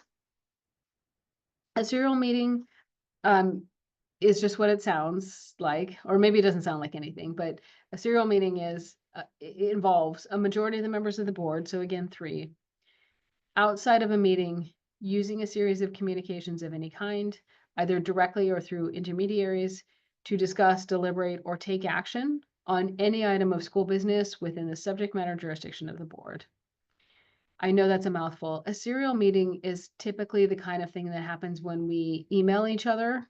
We don't really intend to, but we're emailing and somebody says, oh yeah, I think that I think we should change the color of the school uniforms or the school logo, you know, and then that turns into a discussion, or even just the mention of, I think we should, becomes a discussion on email if it's involving 3 or more board members. So don't do that, because that would violate the Brown Act. So the Brown Act says we cannot do that. We cannot have serial meetings. So email is an easy way of violating this. Text messages are also an easy way of violating this. I also want to flag social media posts. So if you all follow each other on social media and somebody is pretty active, one of the board members is pretty active and posts a lot, and including, you know, posts about Xterra or either of the schools, and then one of the other board members either likes it or, you know, writes in response or reposts or whatever. I'm not on social media a lot, so I don't have all the lingo, but you get the idea.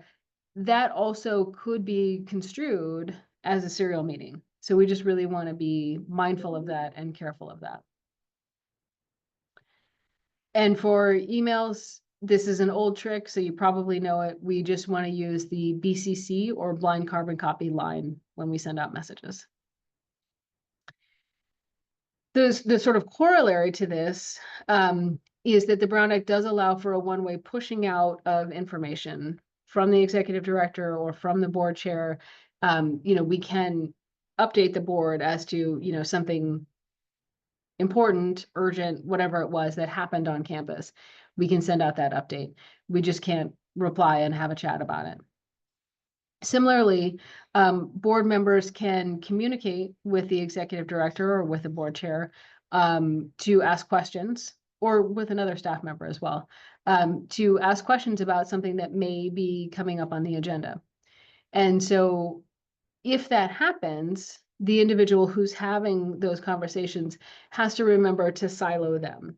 So if, you know, if people are going to Nicole and asking questions, she cannot share from A to B to C. She has to silo all of those conversations and keep them all very separate.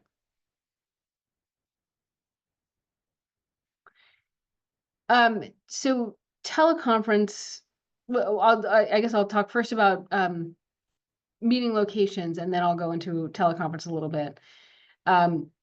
Meeting locations and two-way teleconference locations, these are new law. Well, they were new in 2020. They became effective in 2020.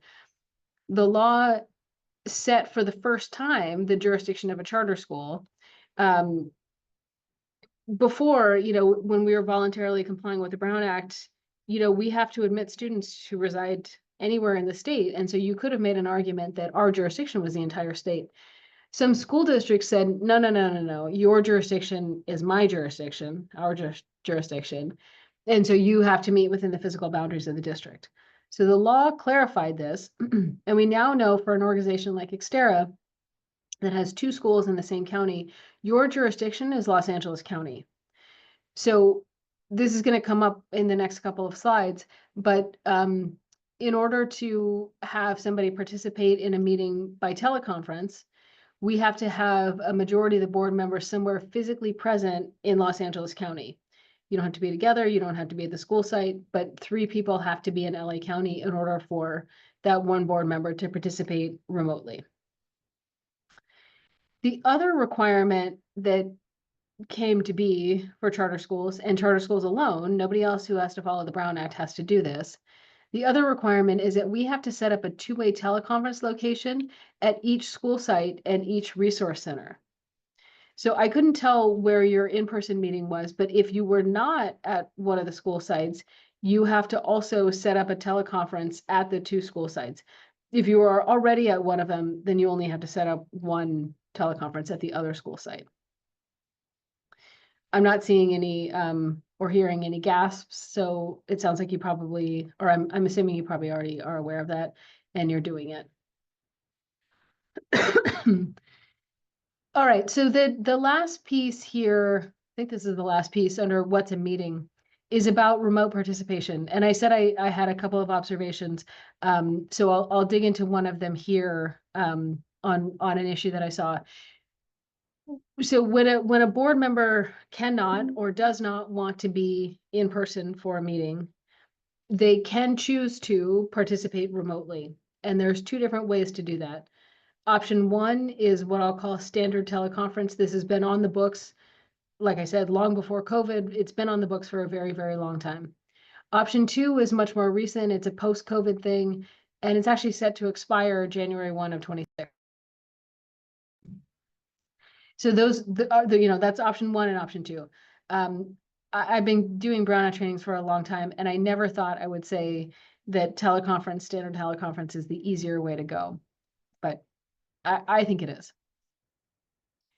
So in the event that somebody, a board member, specifically a board member, it doesn't have to be, we don't have to do this for a staff member. We don't have to do it for a contractor or a vendor like me, who's not a voting member. But if a board member cannot or does not want to be there in person, but still wants to participate in the board meeting, we have to, they have option one is to participate by standard teleconference. So in that, all votes have to be taken by roll call. This is the part that I wanted to highlight. I did hear a all in favor, and then several people said yes. That's not the proper procedure. As I understand, at least as I understand this meeting, it looked like one board member was participating remotely, at least based on the agenda. So we cannot do, in that situation, we cannot do an all in favor kind of situation. We have to do roll call for every vote, meaning somebody says each board member's name and then they say yes or no. So I just want to emphasize that a little bit. Next, the agenda has to be posted at all teleconference locations. So hopefully this is, again, not news to you, but if you're participating in a board meeting from San Francisco, you would have to post the agenda at your hotel or Airbnb or family or wherever it is that you're staying. You would have to post the agenda for the entire posting time. If you are participating in the meeting from Paris, you would have to do the same thing.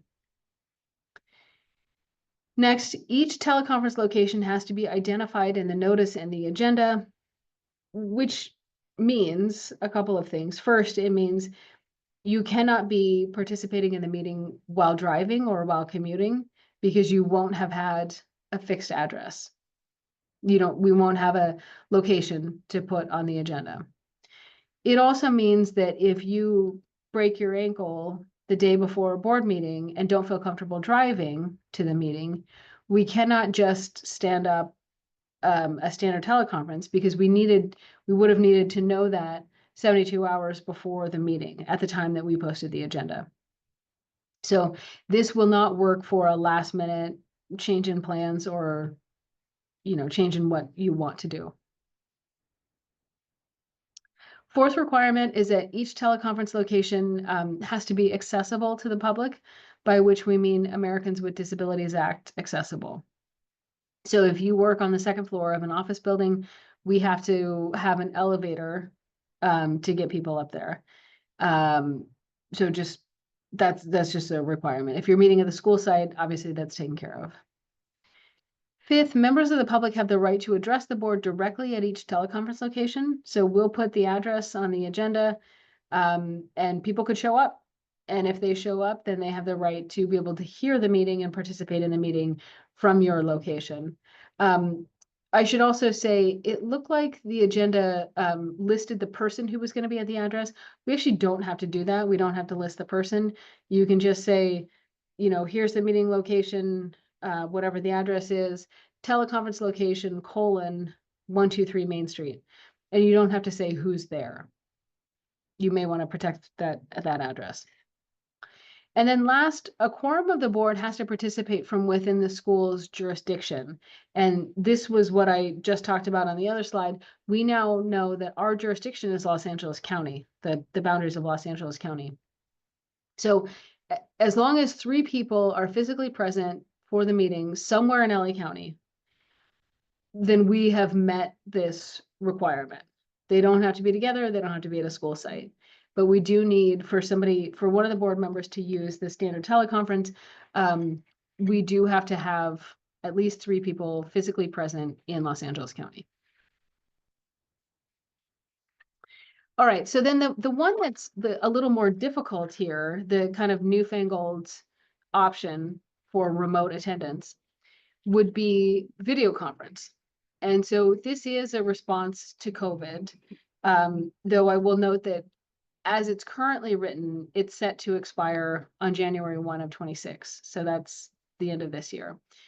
So I might be teaching you about something that goes away, but there's also a possibility that the legislature will re-up this. So generally speaking, option 2 here is that you can attend a meeting remotely by video conference, and this allows for relaxed video conferencing requirement if the board member has a personal emergency or just cause for why they can't be there. That means that we can have video conferencing without putting the teleconference location on the agenda and without allowing the public access to that teleconference location. So it's in some ways, it's a much more comfortable kind of situation. The board member who's utilizing this has to participate through both audio and visual technology. So you have to be, just that. You have to be on screen and you have to be able to be heard. Standard teleconference, you don't have to be on video. Now, this is kind of how government works, right? They give you something, the legislature gives you something, which is making it easier as we were transitioning from fully distanced COVID days to coming back in person and people needing a little bit of extra time. So the legislature enacted this, but then they said, well, but you can only use this if a quorum of your board participates in person from a single physical location in your jurisdiction. That means 3 people, in order for one person to use this, 3 people have to be together in person at the same location. Whereas standard teleconference, all of you could be participating remotely. All 5 of you could be participating remotely. Here, we have to have at least 3 of you together, physically together in the same space. So it makes it a little bit difficult. For definitions, emergency circumstances means a physical or family medical emergency that would prevent a member from attending the meeting in person.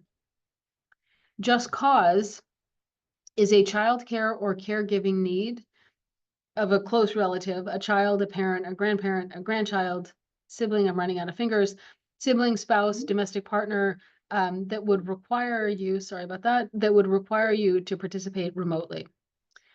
Or it's a contagious illness that prevents a member from attending in person, or it's a need related to a physical or mental disability as defined in law, or it's travel on official business of the governing board of Xterra or of another state or local agency. So if you meet those, you could use the just cause exception, or you could use the emergency circumstances exception. If you are participating by teleconference based on an emergency, you have to make that request to the board as soon as possible.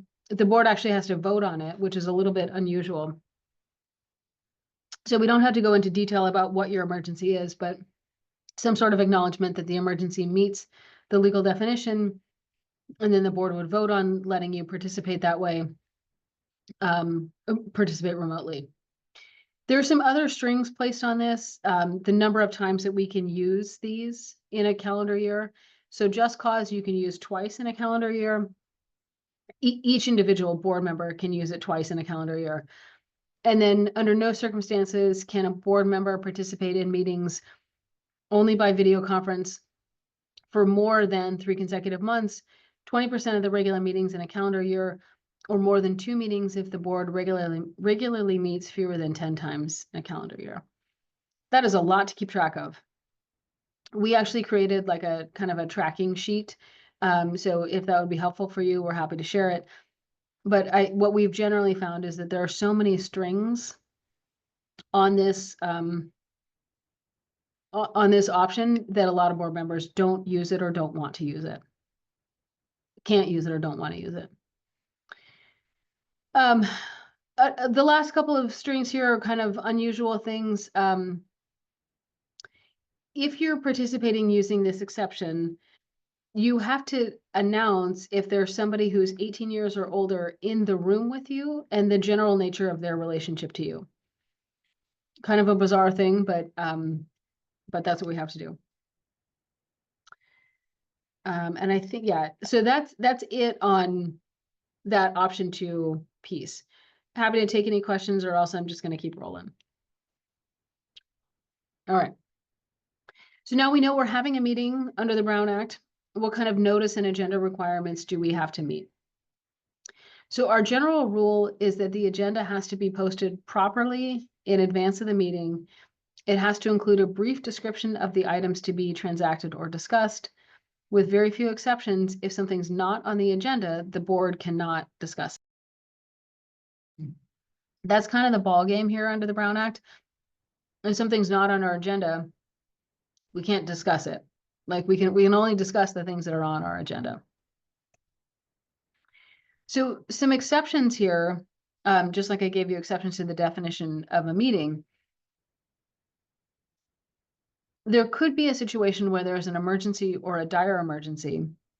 And if that's the case, then our notice and agenda requirements really drop off. We don't have to, we just have a lot more flexibility. But emergency and dire emergency are defined in statute. And so we are limited to those particular definitions.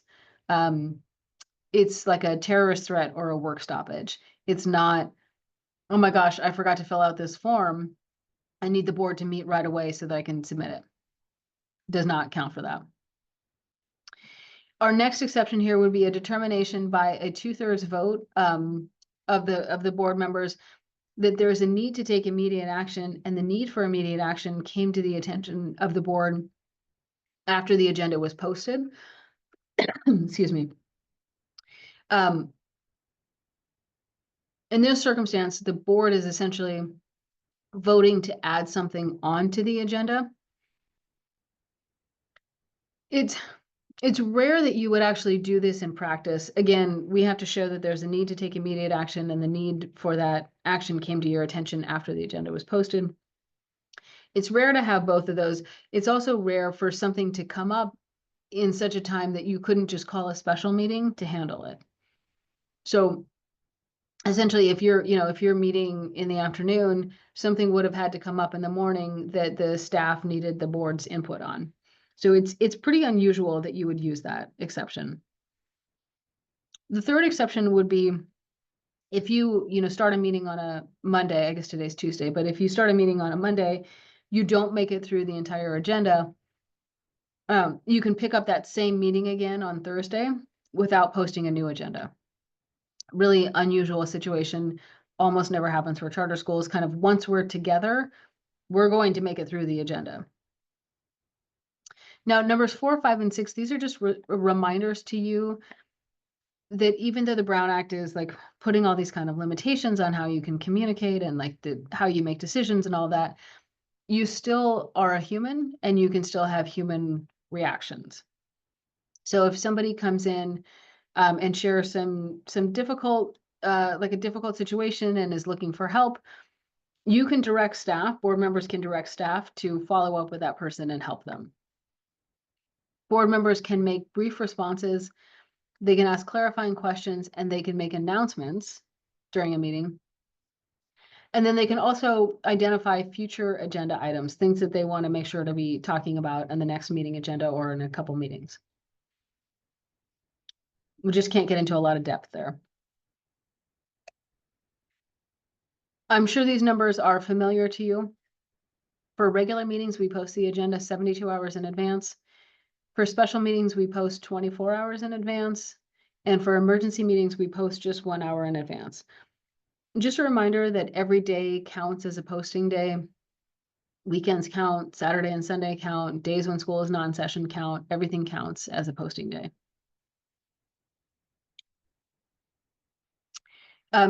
Still on the agenda, we have to post the agenda publicly. So that means we have to physically post in at least one location. You probably do it at both schools, but to physically post in one location. And it has to be all the way outside of any locked gates or fences or doors. So if you put it in the main office, but somebody can't get to the main office unless the gate is open, that won't work. It has to be kind of all the way on the outside. We also have to post the agenda on our website through a prominent direct link on the homepage. This is the part that I had a little bit of concern about. I did not see a prominent direct link to the agenda on the Xterra website's homepage. Maybe I missed it, but I do want to flag that I did not see it, and I would encourage you to change your website a little bit to get that done. So I think I had to click, I went down to the bottom and I found the board, and then that took me to the board, and then there was one more link to get to the agenda. Yeah, I think it is on the board page. So you have to go to the board to get to the agendas. So it's like one click to For get to each the board. meeting, it should be posted on the top of the front page. Notably, if you looked today, Janelle, and this is a good call out, we had someone else post today for today's meeting because we just had a staffing change. Oh, But that's a good call out for me to review with the whole team of posters that they are posting the 72-hour rule posting right on the homepage. And then all of the agendas, of course, live on our board page. But Yeah. did just as this was the first time, was somebody different handling that 72-hour post? That's a really good call out. yeah. So just, I mean, you know, LA Unified, I don't think is listening in. Well, I don't think is listening in, but just, you know, to note going forward, and I don't need to belabor it. All right. In terms of the content of the agenda, we are looking for, the Brown Act is looking for about 20 words or so per agenda item, as well as public testimony time. So we always have to leave time for a public comment on agenda items and on non-agenda items. And then for the agenda, you know, we want to give them enough, we want to put in enough description so that somebody who's making a decision about, you know, do I go home and cook dinner, or should I go to this meeting? We want to give them enough information to be able to make that decision. In your case, maybe it's lunch. But you get what I'm saying. For a closed session, we always want to use the safe harbor language. That's something that the legislature has developed. The legislature has written the agenda descriptions. And so if you use what they have provided, what they've said is you can't be sued for not giving enough information. So they probably all look very familiar to you for the closed session topics. We do want to give verbal notice before we go into closed session. So we would say the board is now going to go into closed session, and we are going to be talking about public employee performance evaluation. We would just read whatever's on the agenda. And then after you have your closed session and you come back to open session, you would make a public report out of any action that was taken, and then the roll call vote or abstention of every board member. Question there? No, we got an A+ on that section. Amazing. I like it. And, you know, a lot of times you go into closed session and you won't actually take a vote. There won't be any action item. So you just report out no action. All right. Last piece is here on notice and agenda requirements. So a reminder about executive compensation, that we can only approve the top educational executives contract during a regular meeting, cannot do it during a special meeting. We also have to orally report out the salary schedule, and benefits in open session. Next, the votes, your votes are public. So the votes of individual board members have to be publicly reported, both during the meeting and in the minutes. So we're just kind of communicating with the public the best we can who voted which way. And then the board minutes, we always want to make sure that we include all material motions and votes. All right, I think, yep, that's that on topic number 3. That was definitely the bulk of the Brown Act piece. So we're kind of turning the corner and then we'll move on to our other topics. Still staying within our 2 hours. Halfway there, look, everybody. I know, I know. So what are the public's rights under the Brown Act? Kind of a trick question because the public has a lot of rights. The public has a right to give testimony both on agenda and non-agenda items. The public has a right to tape or broadcast your meeting. We cannot have any conditions of attendance, so you can't require a driver's license or a library card or anything like that for somebody to attend the meeting. We have to meet in non-discriminatory facilities. Again, Americans with Disabilities Act accessible. Same kind of standard. The public has a right to a copy, excuse me, of the agenda and other public writings. So if somebody is looking for a copy of the agenda, we just give it to them as a matter of course. They don't have to go through a Public Records Act process. And then if you have public comment, then you're timing that per individual. We would give twice as much time to anybody who's using live language interpretation during the meeting. So if we have 3 minutes for English speakers, we would give 6 minutes for non-English speakers. A new-ish rule, I think this came into play in 2023. This is a rule that authorizes the board chair or their designee to remove or cause the removal of somebody who's disrupting the meeting. This was, this has not always been on the books. This is pretty new. But I do think this was added in response to the vitriol and rage that we saw during meetings during COVID. So I think this is a pretty direct response to that.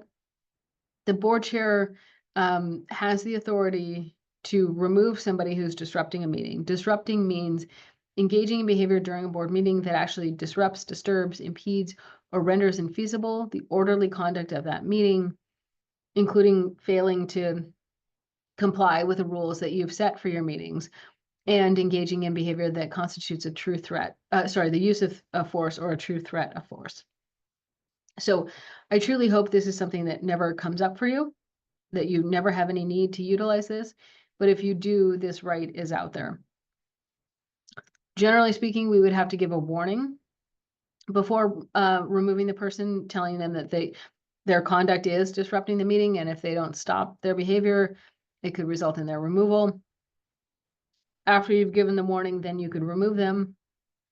The warning requirement does not apply if somebody's behavior constitutes a true threat of force. This would be fairly scary.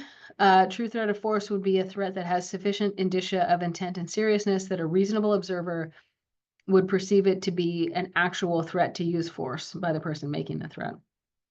So, again, I hope that this never comes to pass, but if you have a very raucous meeting and you're not able to actually do your business, the board has the authority, the board chair has the authority to remove one or more individuals. Back on a lighter subject, closed session. All of the work and decisions and business that you do happens in open session. That's the whole point of the Brown Act. So confidentiality is required when you do go into closed session. No board member or staff member or other invitee can disclose out of closed session what the board talked about in closed session. It's private, it's confidential. Unless the board votes to make it public. So what I do is think about closed session as, I try to apply the Las Vegas rule to closed session. So what happens in closed session stays in closed session. So that's kind of a general handle for you. The closed session topics I would expect are fairly familiar to all of you. We've got the personnel topics, public employee discipline, dismissal, release, performance evaluation, employee appointment, employee hiring, those kinds of things may be your closed session topics for personnel. The idea is that just because somebody works for a public entity does not mean that they give up all of their confidentiality rights as an employee. You can go into closed session to discuss real estate negotiations or labor negotiations. So you would be meeting with your negotiator in both of those areas, in either of those areas, as needed. And again, the idea is that just because we're a public entity does not mean that we have to give away our strategies. If there's a threat to the school building, you can meet with security people. So the police department or the district attorney, you can meet with them in closed session. If you have actual or anticipated litigation, you can meet with your legal counsel in closed session. And that is the legal counsel who represents the school on that particular matter. If any of the board members happen to be attorneys, that wouldn't count. It has to be the attorney who's representing the school on the particular matter. And then last here on the list is student discipline. So just to be clear, the Brown Act does not mention student discipline. This is a level of confidentiality that we have inferred for students based on state case law, as well as FERPA, the Family Educational Rights and Privacy Act. It's a federal law. So we've inferred from the law these additional protections for students. And so in the event that student discipline gets to the board, first of all, it would probably be an appeal of an expulsion. But in the event that gets to the board, you can meet in closed session for that discussion. I already was a little heavy-handed with you about penalties and remedies on charter revocation anyway, so I'll skip that piece, but I'll say, generally speaking, for the Brown Act, if someone is going to accuse the board of having violated the Brown Act, they would likely seek civil remedies. So they would go to civil court. They could tell you that the judge could say that the board action is null and void. So the board may have spent a bunch of money on on a contract that just disappears. Injunctive relief could be obtained to either force the board to do something or prevent the board from doing it based on a Brown Act violation. And then the prevailing plaintiff, so if we lose, the plaintiff would be awarded attorney's fees. So another way that it gets expensive. Believe it or not, criminal penalties could apply if one or more board members intends to deprive the public of information that they know that the public has a right to. Criminal penalties could apply. Not a lot of district attorneys have the time or inclination to prosecute under the Brown Act, but it is out there. And like I said, I've already talked about charter revocation. It would be unusual for Brown Act violations to prompt a revocation action, but a lot of times if a charter is going down a revocation path for other reasons, a lot of times we see Brown Act violations kind of lumped in. Then the procedure generally would be that somebody would bring a complaint to the board. I think that you violated the Brown Act during your January meeting. Here's my evidence. And we would say, thanks for bringing this to our attention. Actually, everything is just fine. We handled this correctly. Here's our evidence. See you at the next meeting. Or if we've done something incorrectly, the cure is generally to put that item or those items onto the next meeting agenda and vote on them again. So it sounds fairly simple. It typically is fairly simple. Just know that there are different timelines for different kinds of Brown Act violations, but just generally, I think it's like a 90-day limit that they could go back, that they could reach backwards. So people are not going to be contacting you saying 3 years ago you violated the Brown Act. It's usually a much shorter period of time. All right, that was a very long section. I promise the other ones obviously cannot be that much longer or that long. But just giving you back to the roadmap and where we are. Happy to take any questions. I'm not seeing any, so I'm just going to keep rolling. All right, so our next topic, sorry, just locating us again. We're still in the transparency piece around the ethics training. All right, so the Public Records Act does apply to charter schools. First of all, Public Records Act does apply to charter schools. The Public Records Act its name kind of says it all. most governmental records are public and are subject to be requested by the public, and we would turn around and provide them to the public. The legislative intent behind Public Records Act is what it says in the legislative intent is the legislature, mindful of the right of individuals to privacy, finds and declares that access to information concerning the conduct of the people's business is a fundamental and necessary right of every person in the state. So anybody has authority or standing or whatever to make a Public Records Act request, and we do have to respond to those requests. Generally speaking, kind of our life cycle here, you would first receive a request, you would review it, you send out an initial response. Typically, we've got 10 days for that initial response, and that's 10 calendar days, not 10 school days. Send out the initial response, got your request, we're working on it, we'll get back to you at X time. Then we process records, we find things that are responsive to what they're asking. We send our final response. And then afterwards, we wait to see, do they have more questions? Will there be more fallout? You know, has somebody like tapped into something nefarious that we've done and now it's going to be public? You know, obviously that's not going to be the case for Xterra, but that's, you know, things that we would be thinking about. So that's our general life cycle. I want to be clear, and also I'm mindful of the fact that most PRA requests are going to go to staff and not to the board. So it's a little bit misplaced to be teaching the board about this, but I also think it's important for you to know generally that this stuff exists. So a PRA request, I want to be clear, could come in any form. It does not have to actually mention the Public Records Act. Question or no? Okay, doesn't have to actually mention PRA by name. What we would advise is to treat any request for records or information as a PRA request, with the caveat that if LA Unified is asking you for something, we do not treat that as a PRA. We don't put them on a timeline.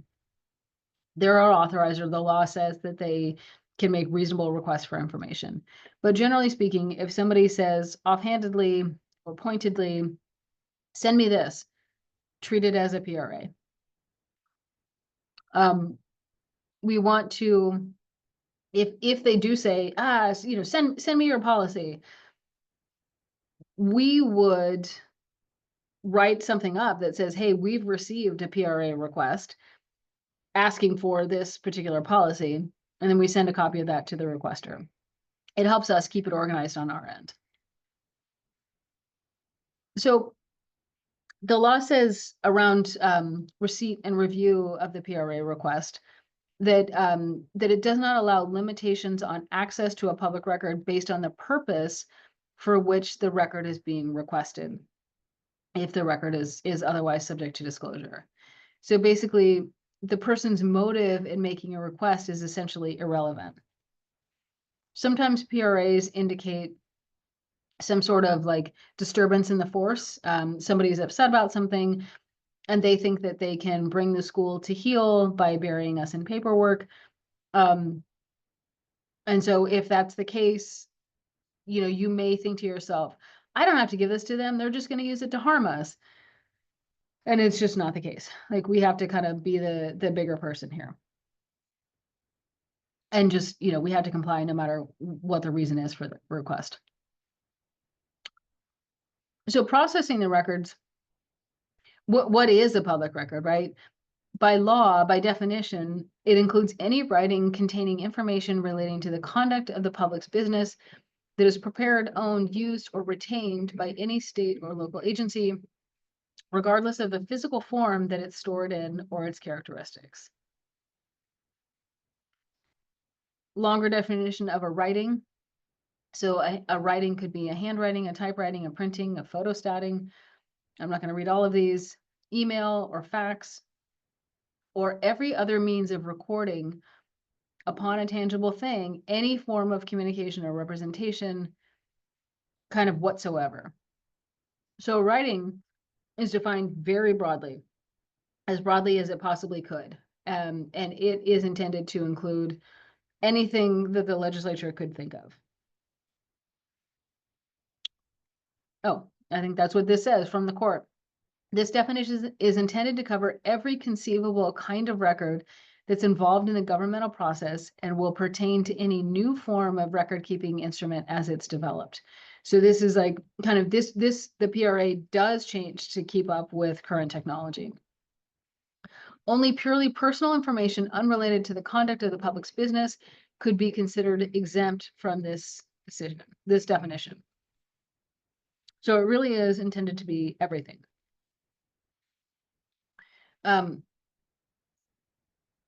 There was a kind of a big deal case, City of San Jose in 2017, that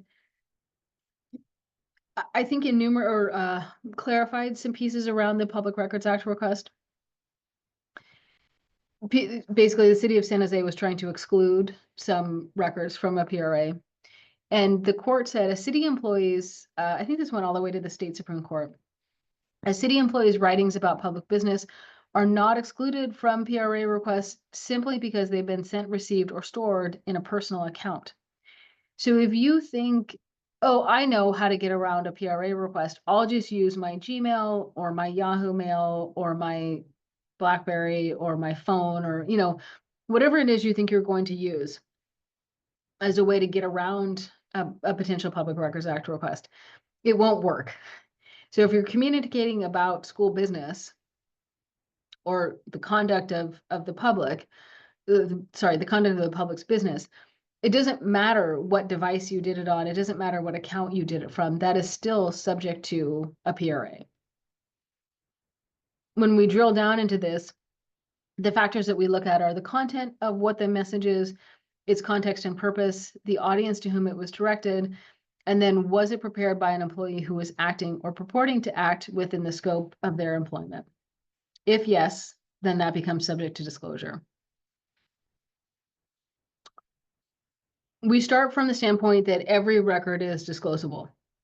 Anything that anybody could ask for is disclosable. And then we say, okay, does it qualify for an exemption? And there are several exemptions that can be helpful. Pending litigation, for example. You could imagine being in a court case, in a lawsuit back and forth, and instead of waiting for discovery, the other side says, oh, well, they're a public agency, so I'm just going to PRA them and get all the information that I want from my lawsuit. No, we're protected from that. This would apply only during ongoing litigation, but basically it prevents a litigant from using the PRA to gain earlier or greater access to records outside of the rules of discovery. It does protect documents that are specifically prepared for use in litigation.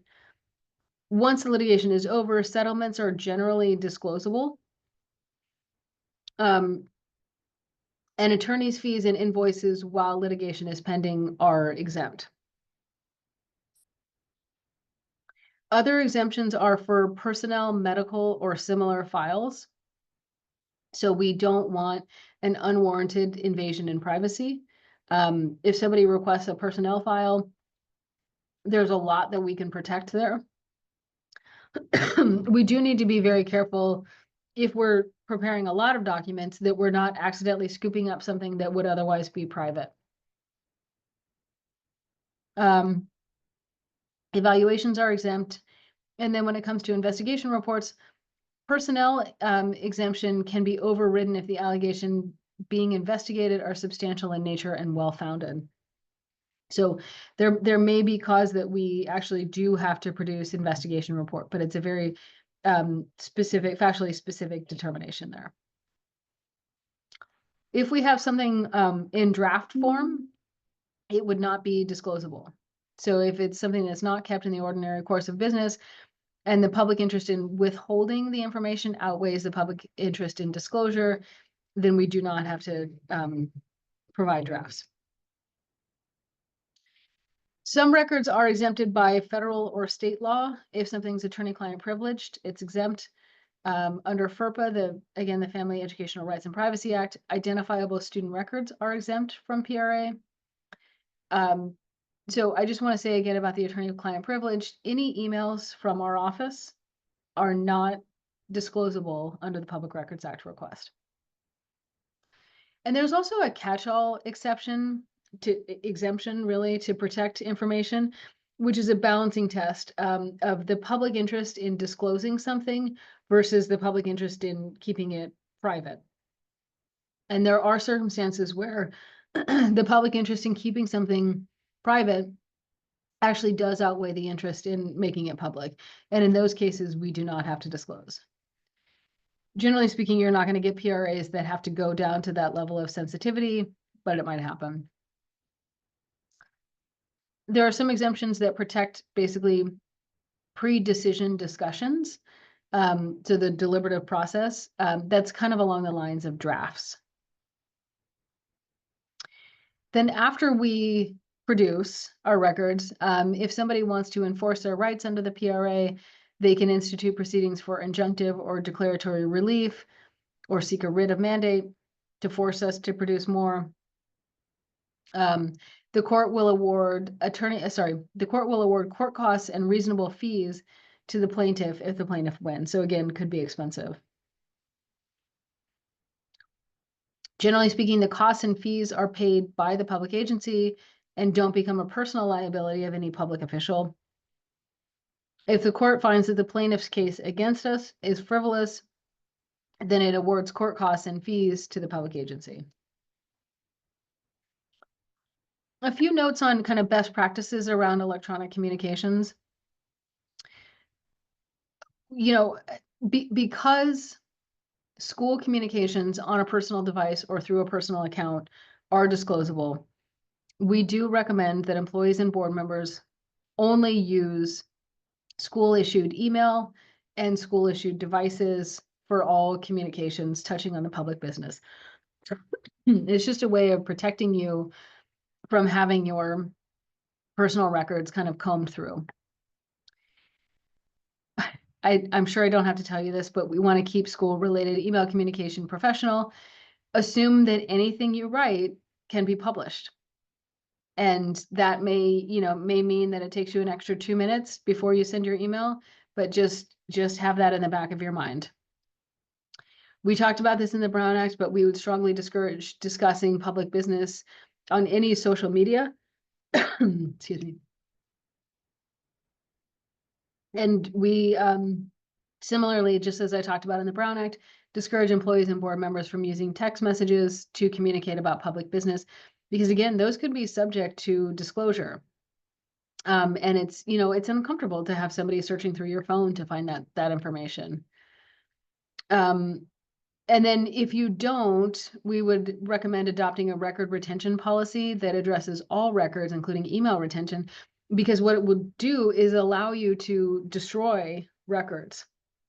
And if we're destroying records on a regular basis, I don't mean, being basically overly destroying records, but if we're destroying records on a regular basis, there's less that the public can only ask for requests so far back.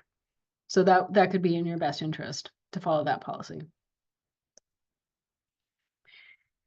All right, I'm aware of the time. I know we've got 30 minutes for the last 4 sections, but we are right on track here with these slides. We've gone through the biggest ones. So the next topic is personal financial gain. So around conflicts of interest and the Form 700. Conflicts of interest, our broad definition here is that a conflict of interest arises when an individual who has a private financial interest in the outcome of a corporate contract or a public decision participates in the decision-making process or influences or attempts to influence others who are making that contract. So if you have a private financial interest and nevertheless you still participate in that decision, you have met the definition of a conflict of interest under the law. A conflict of interest is a clash between the individual's duty to his or her office and then their own personal interests. Those two things should never be clashing. If they are, you need to step away from one of them. Either step away from the board or step away from your personal thing. The most common types of financial interests that are regulated by conflicts laws. So that would be ownership or investment in a business entity, investment in real property, your source of income, your source of gifts, and your effect and any effect on your personal finances. Generally, the financial interests of immediate family members and board members typically are covered. So this would include you and your spouse and your dependent children. When in the realm of conflicts of interest, there are two main statutes. One that we've always followed, which is the Political Reform Act, and one that we kind of newly followed. This was part of the changes in 2020. Government Code Section 1090. Section 1090 is really the granddaddy of all of these conflict issues. It is the most draconian. It is the most scary. It is just like it carries the most penalties, and it could result in jail time if we violate it. So Section 1090, we do not mess around with. It would involve a public official who's either an officer, a board member, or an employee who is making a public contract for sale or purchase. And that public official has a financial interest in that contract. If that happens, we would violate Section 1090. Keep in mind, if one board member has a personal financial interest in a contract coming before the board, the entire board is wiped out from voting on that particular contract. Even if the contract is with the best vendor at the best price and all of that, and the interested board member abstains, that conflict still is imputed on everybody. And so the entire board is wiped out from voting on that particular item. So if you have a personal financial interest in something coming before the board, we need to talk immediately and we need to mitigate. The phrase making a public contract is defined very broadly. It doesn't just mean, the final vote to approve. It applies to all of the earliest discussions, the planning, the solicitation for bids, and all of that. Statute is definitely the tougher standard to meet, and the violation of Section 1090 is a felony, and the contract would be void. There have been charter school board members and leaders who have gone to jail over violating Section 1090. So this is a real thing, and we're very careful around it. That's one statute. The other statute is the Political Reform Act, which sort of pales in comparison because it just doesn't carry the same penalties. Essentially, though, the Political Reform Act would involve, again, a public official who is participating in or attempting to influence a governmental decision. They have a qualifying financial interest, they or their spouse or dependent children, and that financial interest is material. Then what the Political Reform Act requires is disclosure and recusal from the decision-making process. Now, if you're saying to yourself, wait a minute, you just told me if there's a financial interest from the board, then nobody can vote on it. That's true. So the Government Code Section 1090 covers a lot of the same ground as the Political Reform Act, but not all of the same ground. So in most cases, yes, nobody on the board would be able to vote for that. But if we're talking about a vote on a decision that's not about a contract, then there might be a little more room for that person to disclose and recuse themselves. The Political Reform Act, also, this was a post-Watergate statute in California, or not statute, it was a proposition in the post-Watergate era. So the Political Reform Act also creates our requirement to adopt a conflict of interest code. Xterra did this a very long time ago. We should always update it every couple of years or just look at it every couple of years. But the conflict of interest code identifies who has to file the Form 700, and then it assigns the disclosure categories that we have to meet. Hoping that this is not new, the Form 700, also known as a Statement of Economic Interest, has to be filed by the board members and other top officials when you first start with the school, once annually by April 1st, so that's coming up, And then when you leave, you have to do it within 30 days. There are penalties for failure to file. Could be criminal charges, not likely, but there are civil or administrative actions by the Fair Political Practices Commission or a private citizen. And then you could be fined, I think it's a very low number, like $10 a day, but for a, you know, a long period of time. So we have to get those filed timely. In addition to Section 1090 and the Political Reform Act, there are just this kind of general concept of conflicts of interest. A public official engaging in a transaction or influencing a decision, creating an appearance of impropriety, even if they don't have a specific financial interest, you know, then what we're looking at is, does that kind of meet the sniff test or the smell test? So if a board member's child participated in academic decathlon and the board member was pushing very hard to spend more school resources on academic decathlon than on the volleyball team, that might look like an appearance of impropriety. Hey, look at that. We're continuing to move along on our roadmap here. So that was our conflicts of interest. Next up is bribery and gifts. Again, in the general topic of ethics, when we're trying to kind of protect the public interest and keep the public interest paramount, we want to avoid being bribed, avoid bribing somebody else, and we have to be really careful about gifts. So the definition of a bribe is to persuade someone to act in your favor, typically illegally or dishonestly, by a gift of money or some other inducement. Is a gift always a bribe? No. I mean, no is the answer. There are some things that we have to look at. What is the intent of the giver and what is the intent of the receiver? Does the giver of the gift have business before the board? For example, does some curriculum company want Xterra to vote to adopt its curriculum and they happen to give you 5, 10 tickets to the Rams game? Is that a gift? Is that a bribe? Right? We would really need to think about that. Is the giver attempting to influence a decision? You know, are they trying to get in there before a decision is made and kind of push you in one direction or another? Is the receiver participating in a quid pro quo? You give me this, I vote for your thing. And then also, could the gift have the appearance of a bribe? Is this something that somebody skeptically looking at it from the outside might object to? If those start to go in the yes direction, then we would start to wonder whether this gift actually is a bribe. The next question is this, would this actually rise to the level of a financial interest under Section 1090 and the Political Reform Act? So the penal code, meaning this is criminal, has definitions around bribery.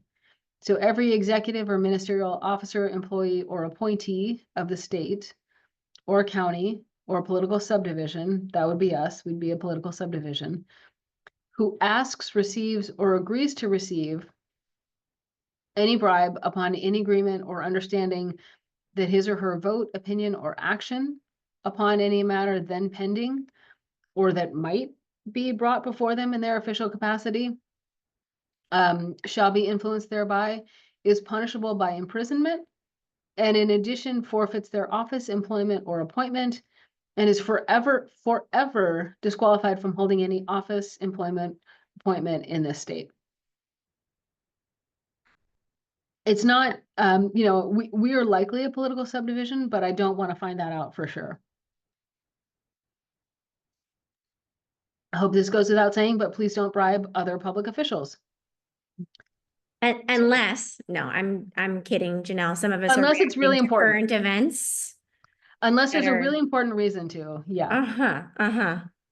Yeah, I hear you. Yes, we do not have immunity from the Supreme Court, so we will not do that. No, I don't expect so, yeah. So every person, there's also a criminal statute for every person who gives or offers that bribe, just in the same way as criminal penalties could apply if you receive it. Now, gifts, I understand this seems like a weird thing to be talking about. You all, this is your volunteer gig. Again, thank you for spending 2 hours of your day with me doing this. But this is your volunteer time, and you probably have a job or some other thing that you do, other volunteer stuff. You've got families, you've got all this stuff, you live these lives. But in addition to that, you are a board member, and there are limitations to the gifts that you can receive during the time that you're a board member. The general rule is that you cannot accept more than $590 from one source in a calendar year. Gifts worth more than $50 have to be reported. That sounds like a drag. There are a lot of exceptions that should make it less of a drag. You can receive gifts on special occasions, birthdays or holidays, from anyone, if the gift giving and taking is generally proportional. However, if you're friends with a lobbyist, it's not a gift. We have to be really careful. So if you're friends with lobbyists, don't take anything from them, just as a general rule, just do not. If you receive an inheritance that is not defined as a gift, it's not reportable. If you are exchanging gifts with family members, close family members, those are not reportable. So if your spouse gives you an expensive necklace, you don't have to put that on your reporting. And also you don't have to be limited to $590 in those gifts. Exemptions, excuse me, also include your long-term friendships. So if you've been friends with someone over a period of time and the gift giving and taking are proportional, again, as long as they're not a lobbyist, that's fine. A dating relationship, a bona fide dating relationship is fine. You can take and receive gifts. Sometimes you might, I brought this up as an example, sometimes you might receive a gift that either exceeds the $590 threshold, or you think might kind of look like an appearance of impropriety. You can donate that gift. You can turn right around and donate that gift to Xterra or somebody else. You could return the gift. You could say, no, thank you, thank you very much, but I can't accept this. I use the example of getting tickets to Rams games. I haven't been out there, but I would imagine many of the seats are very expensive. So that might put you over the threshold. You could donate those to the school, and the school could have an auction or something like that, and the school would benefit from the proceeds. So there are ways to kind of work around that. All right. I told you we'd make it. We're on our 4th topic out of 5, use of public funds. So we'll talk about some of the principles governing the use of public funds and the prohibition on gifts of public funds. We're always kind of, everything we do as Xterra board members is thinking about public scrutiny, is thinking about things through the lens of public scrutiny. So all state, federal, and local funds that are received by charter schools are considered public funds, and they do have to be used to support the educational mission of the organization. Donated funds, fundraising money, might be considered public funds upon donation. There's a kind of a complicated test that we would need to apply to figure out whether, if somebody writes Xterra a check, does that immediately become a public fund now that we've received it, or is there a way that we can earmark it? Generally, if somebody says, I'm writing you a check for $10,000 to support a banquet breakfast for teachers at the end of the year, you can hold that aside and spend it just for that banquet for teachers. And in that way, you are providing something extra to teachers without having to worry about, spending public funds for doing that. So that is something that we can do. If you do get a check like that, just talk with us very briefly, and we'll advise you on how best to record it and all of that. Our public scrutiny test here is for each transaction, you would ask, would the taxpaying public view the expenditure as necessary to support public education? If yes, you know, then we've passed the test and it makes sense to spend the public dollars in that way. If you're questioning whether the expenditure is appropriate, it may not be. You know, if the school is buying gift cards for teachers, is that really, you know, is that really a necessary thing to support public education, given that we give teachers salaries, maybe we give them a bonus? You know, we have to be really mindful of whether that actually is an appropriate use of public funds. Oh, sorry. Misuse of public funds is an issue. Persons who are responsible for receipt, safekeeping, transfer, or disbursement of public money are prohibited from appropriating that money for personal use. I think that probably goes without saying. They're prohibited from keeping false records or falsifying accounts, and they're prohibited from willfully obstructing lawful payments. That actually does have some kind of current events implications there, at least in California, but not an issue here. Embezzlement, not okay. So the fraudulent appropriation of property by a person to whom it has been entrusted, you can't take it. You can't take public dollars and take them for yourselves. That's not lawful. We sometimes run into questions around gifts of public funds. So there's a general prohibition against lending or gifting public money. For charter schools, we have to show a nexus between the expenditure and the mission of the school. The expenditure should be budgeted for by the board, and they have to further the charter school's public purpose. We evaluate each of these expenditures on a case-by-case basis. Purely personal items or money benefiting an individual without any consideration are not okay. You cannot pay for a board member's vacation. You cannot pay for the CEO's gym membership unless the latter happen to be part of their negotiated contract. FCMAT, the Fiscal Crisis and Management Assistance Team, has a list of, this is just a sample, so this is not all encompassing, but a sample list of unallowable expenditures. So you cannot spend public dollars on a social gathering where a meal is provided for an employee recognition, such as Teacher Appreciation, Secretary Day, etc. So that example I gave about somebody writing a check for $10,000 for a staff breakfast, you can do that, but just using school funds for that, not okay, according to FCMAT. Contributions or donations to religious, community, charity, or other nonprofit groups, we can't convert our public dollars in that way. Cannot purchase flowers for a personal gift. Can't give flowers or other items to convey compassion, sympathy, or meet a perceived moral obligation. To be clear, you know, people can collect funds and express compassion to one another in that way with personal dollars. We just can't use Xterra money to do that. Cannot give presents or gifts to anyone, including employees, volunteers, or students. Cannot spend public dollars on alcohol. Cannot spend public dollars on a holiday or other staff party or picnic. We also cannot reimburse employees for the mileage from their residence to their place of work. The expectation is that you get yourself to work. Sample list of allowable expenses.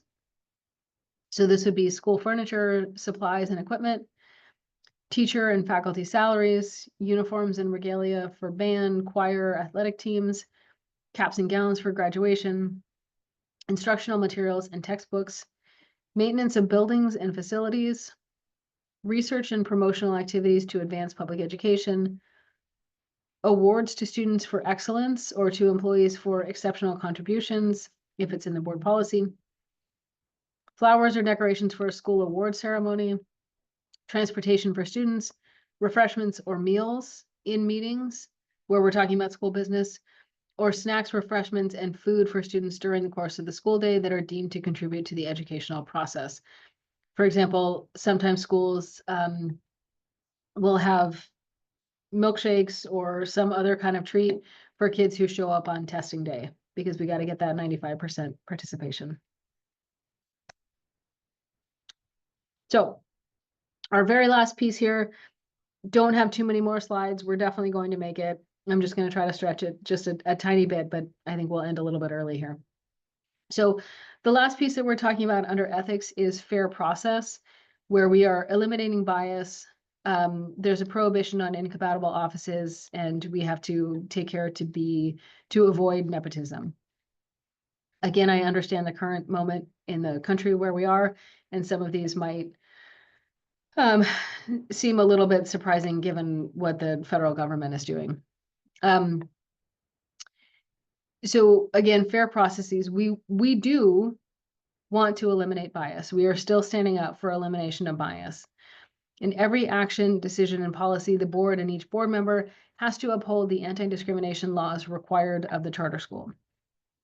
It is very clear that still in California law, we cannot discriminate on the basis of disability, gender, gender identity, gender expression, nationality, race or ethnicity, religion, sexual orientation, or any other characteristic listed in the definition of hate crimes, as well as immigration status. Those are the things that Xterra cannot discriminate based on. Your charter say it, the law says it, district policy says it. It just is true. So we have to take care there.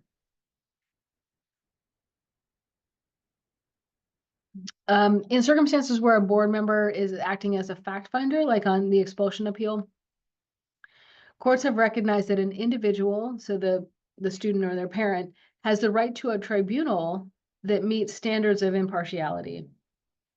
Biased decision makers are impermissible, and even the probability of unfairness is to be avoided. The factor that's most often considered destructive of administrative board impartiality is bias arising from the pecuniary interests of board members. So personal embroilment of the dispute will also void the administrative decision, although neither prior knowledge of the factual background which bears on a decision nor pre-hearing expressions on the result disqualifies an administrative body from acting on the matter before it. So in the times when a board acts as a holds a hearing and acts as a finder of fact, we have to make sure that we're eliminating bias. There is such a thing as the doctrine of incompatible offices, and we have to avoid it. So the doctrine says that a public official who is holding two public offices simultaneously, and they're incompatible with each other, meaning that they have overlapping jurisdictions, that is not okay. So if you are a charter school board member and you're also on the city planning board or something like that, I'm blanking on what LA calls it, that might be a potential incompatible office. If you're sitting on a board that might make a decision around a charter school, obviously sitting on the LA Unified Board is an obvious example. But if there are other boards that you might sit on that might have an impact on the way you make decisions at Xterra and at that other entity. So if somebody is holding those two offices, those might be deemed incompatible. There's been a little bit of a movement against charter school board members charter school leaders, like the executive director, who are also county board members, county board of education members. There's been a little bit of movement against them. I think that's kind of still in a holding pattern. I don't think it's been, reconciled just yet. And then our last slide here is about nepotism. I gave you some memes before, but just a little background here. The word nepotism comes from the Italian word for nephew, and it can be traced all the way back to the late 15th century. Nepotism defined is the appearance of or the actual favoritism in employment, hiring, compensation, supervising, or discipline, appointments, contracting, or decision-making based on family or personal relationships. You can't hire someone because they're your cousin. Best practice to avoid this would be to implement and enforce an anti-nepotism policy that defines the scope of nepotism and the procedures to avoid it. So if you don't have an anti-nepotism policy, we can send one over. And that, believe it or not, takes us to the end. Oh my God, yeah, we really did it. Thank you all for listening. I hope you were listening. Thanks for, I was out of the country for a couple of weeks and I came back and got very sick. And so I'm really glad my voice held out. You the whole- did great, Janelle. Thank you so much. We really appreciate it. Of course. And great job, team. Yep. I'm happy to release you to the rest of your day. We'll, Nicole, we'll follow up with certificate. Excellent. For some documentation. Yes. Thank you so much. Thank you all. Great. All right. With that, board, I am pleased to turn it back to Chairman Bullock for a motion to adjourn. Thank you, Ms. Duquette. I will entertain a motion to adjourn. Can I second it? I think Or your do I motion have to was move good, it? yeah. Okay, I move to adjourn the meeting. Mr. Bullock, would you like to second? I'll second that. It's been moved and properly second. All those in favor say aye. Do we have to, go roll Oh, call on yeah. this? No. I don't think, Heard. Thank I you. don't think a motion to adjourn is debatable. So we are adjourned. Thank you, everyone. Thank for you your- so much, you. everybody. Have a great day, And everybody. Thank you, Mr. Morgan. We Bye-bye. can close the feed.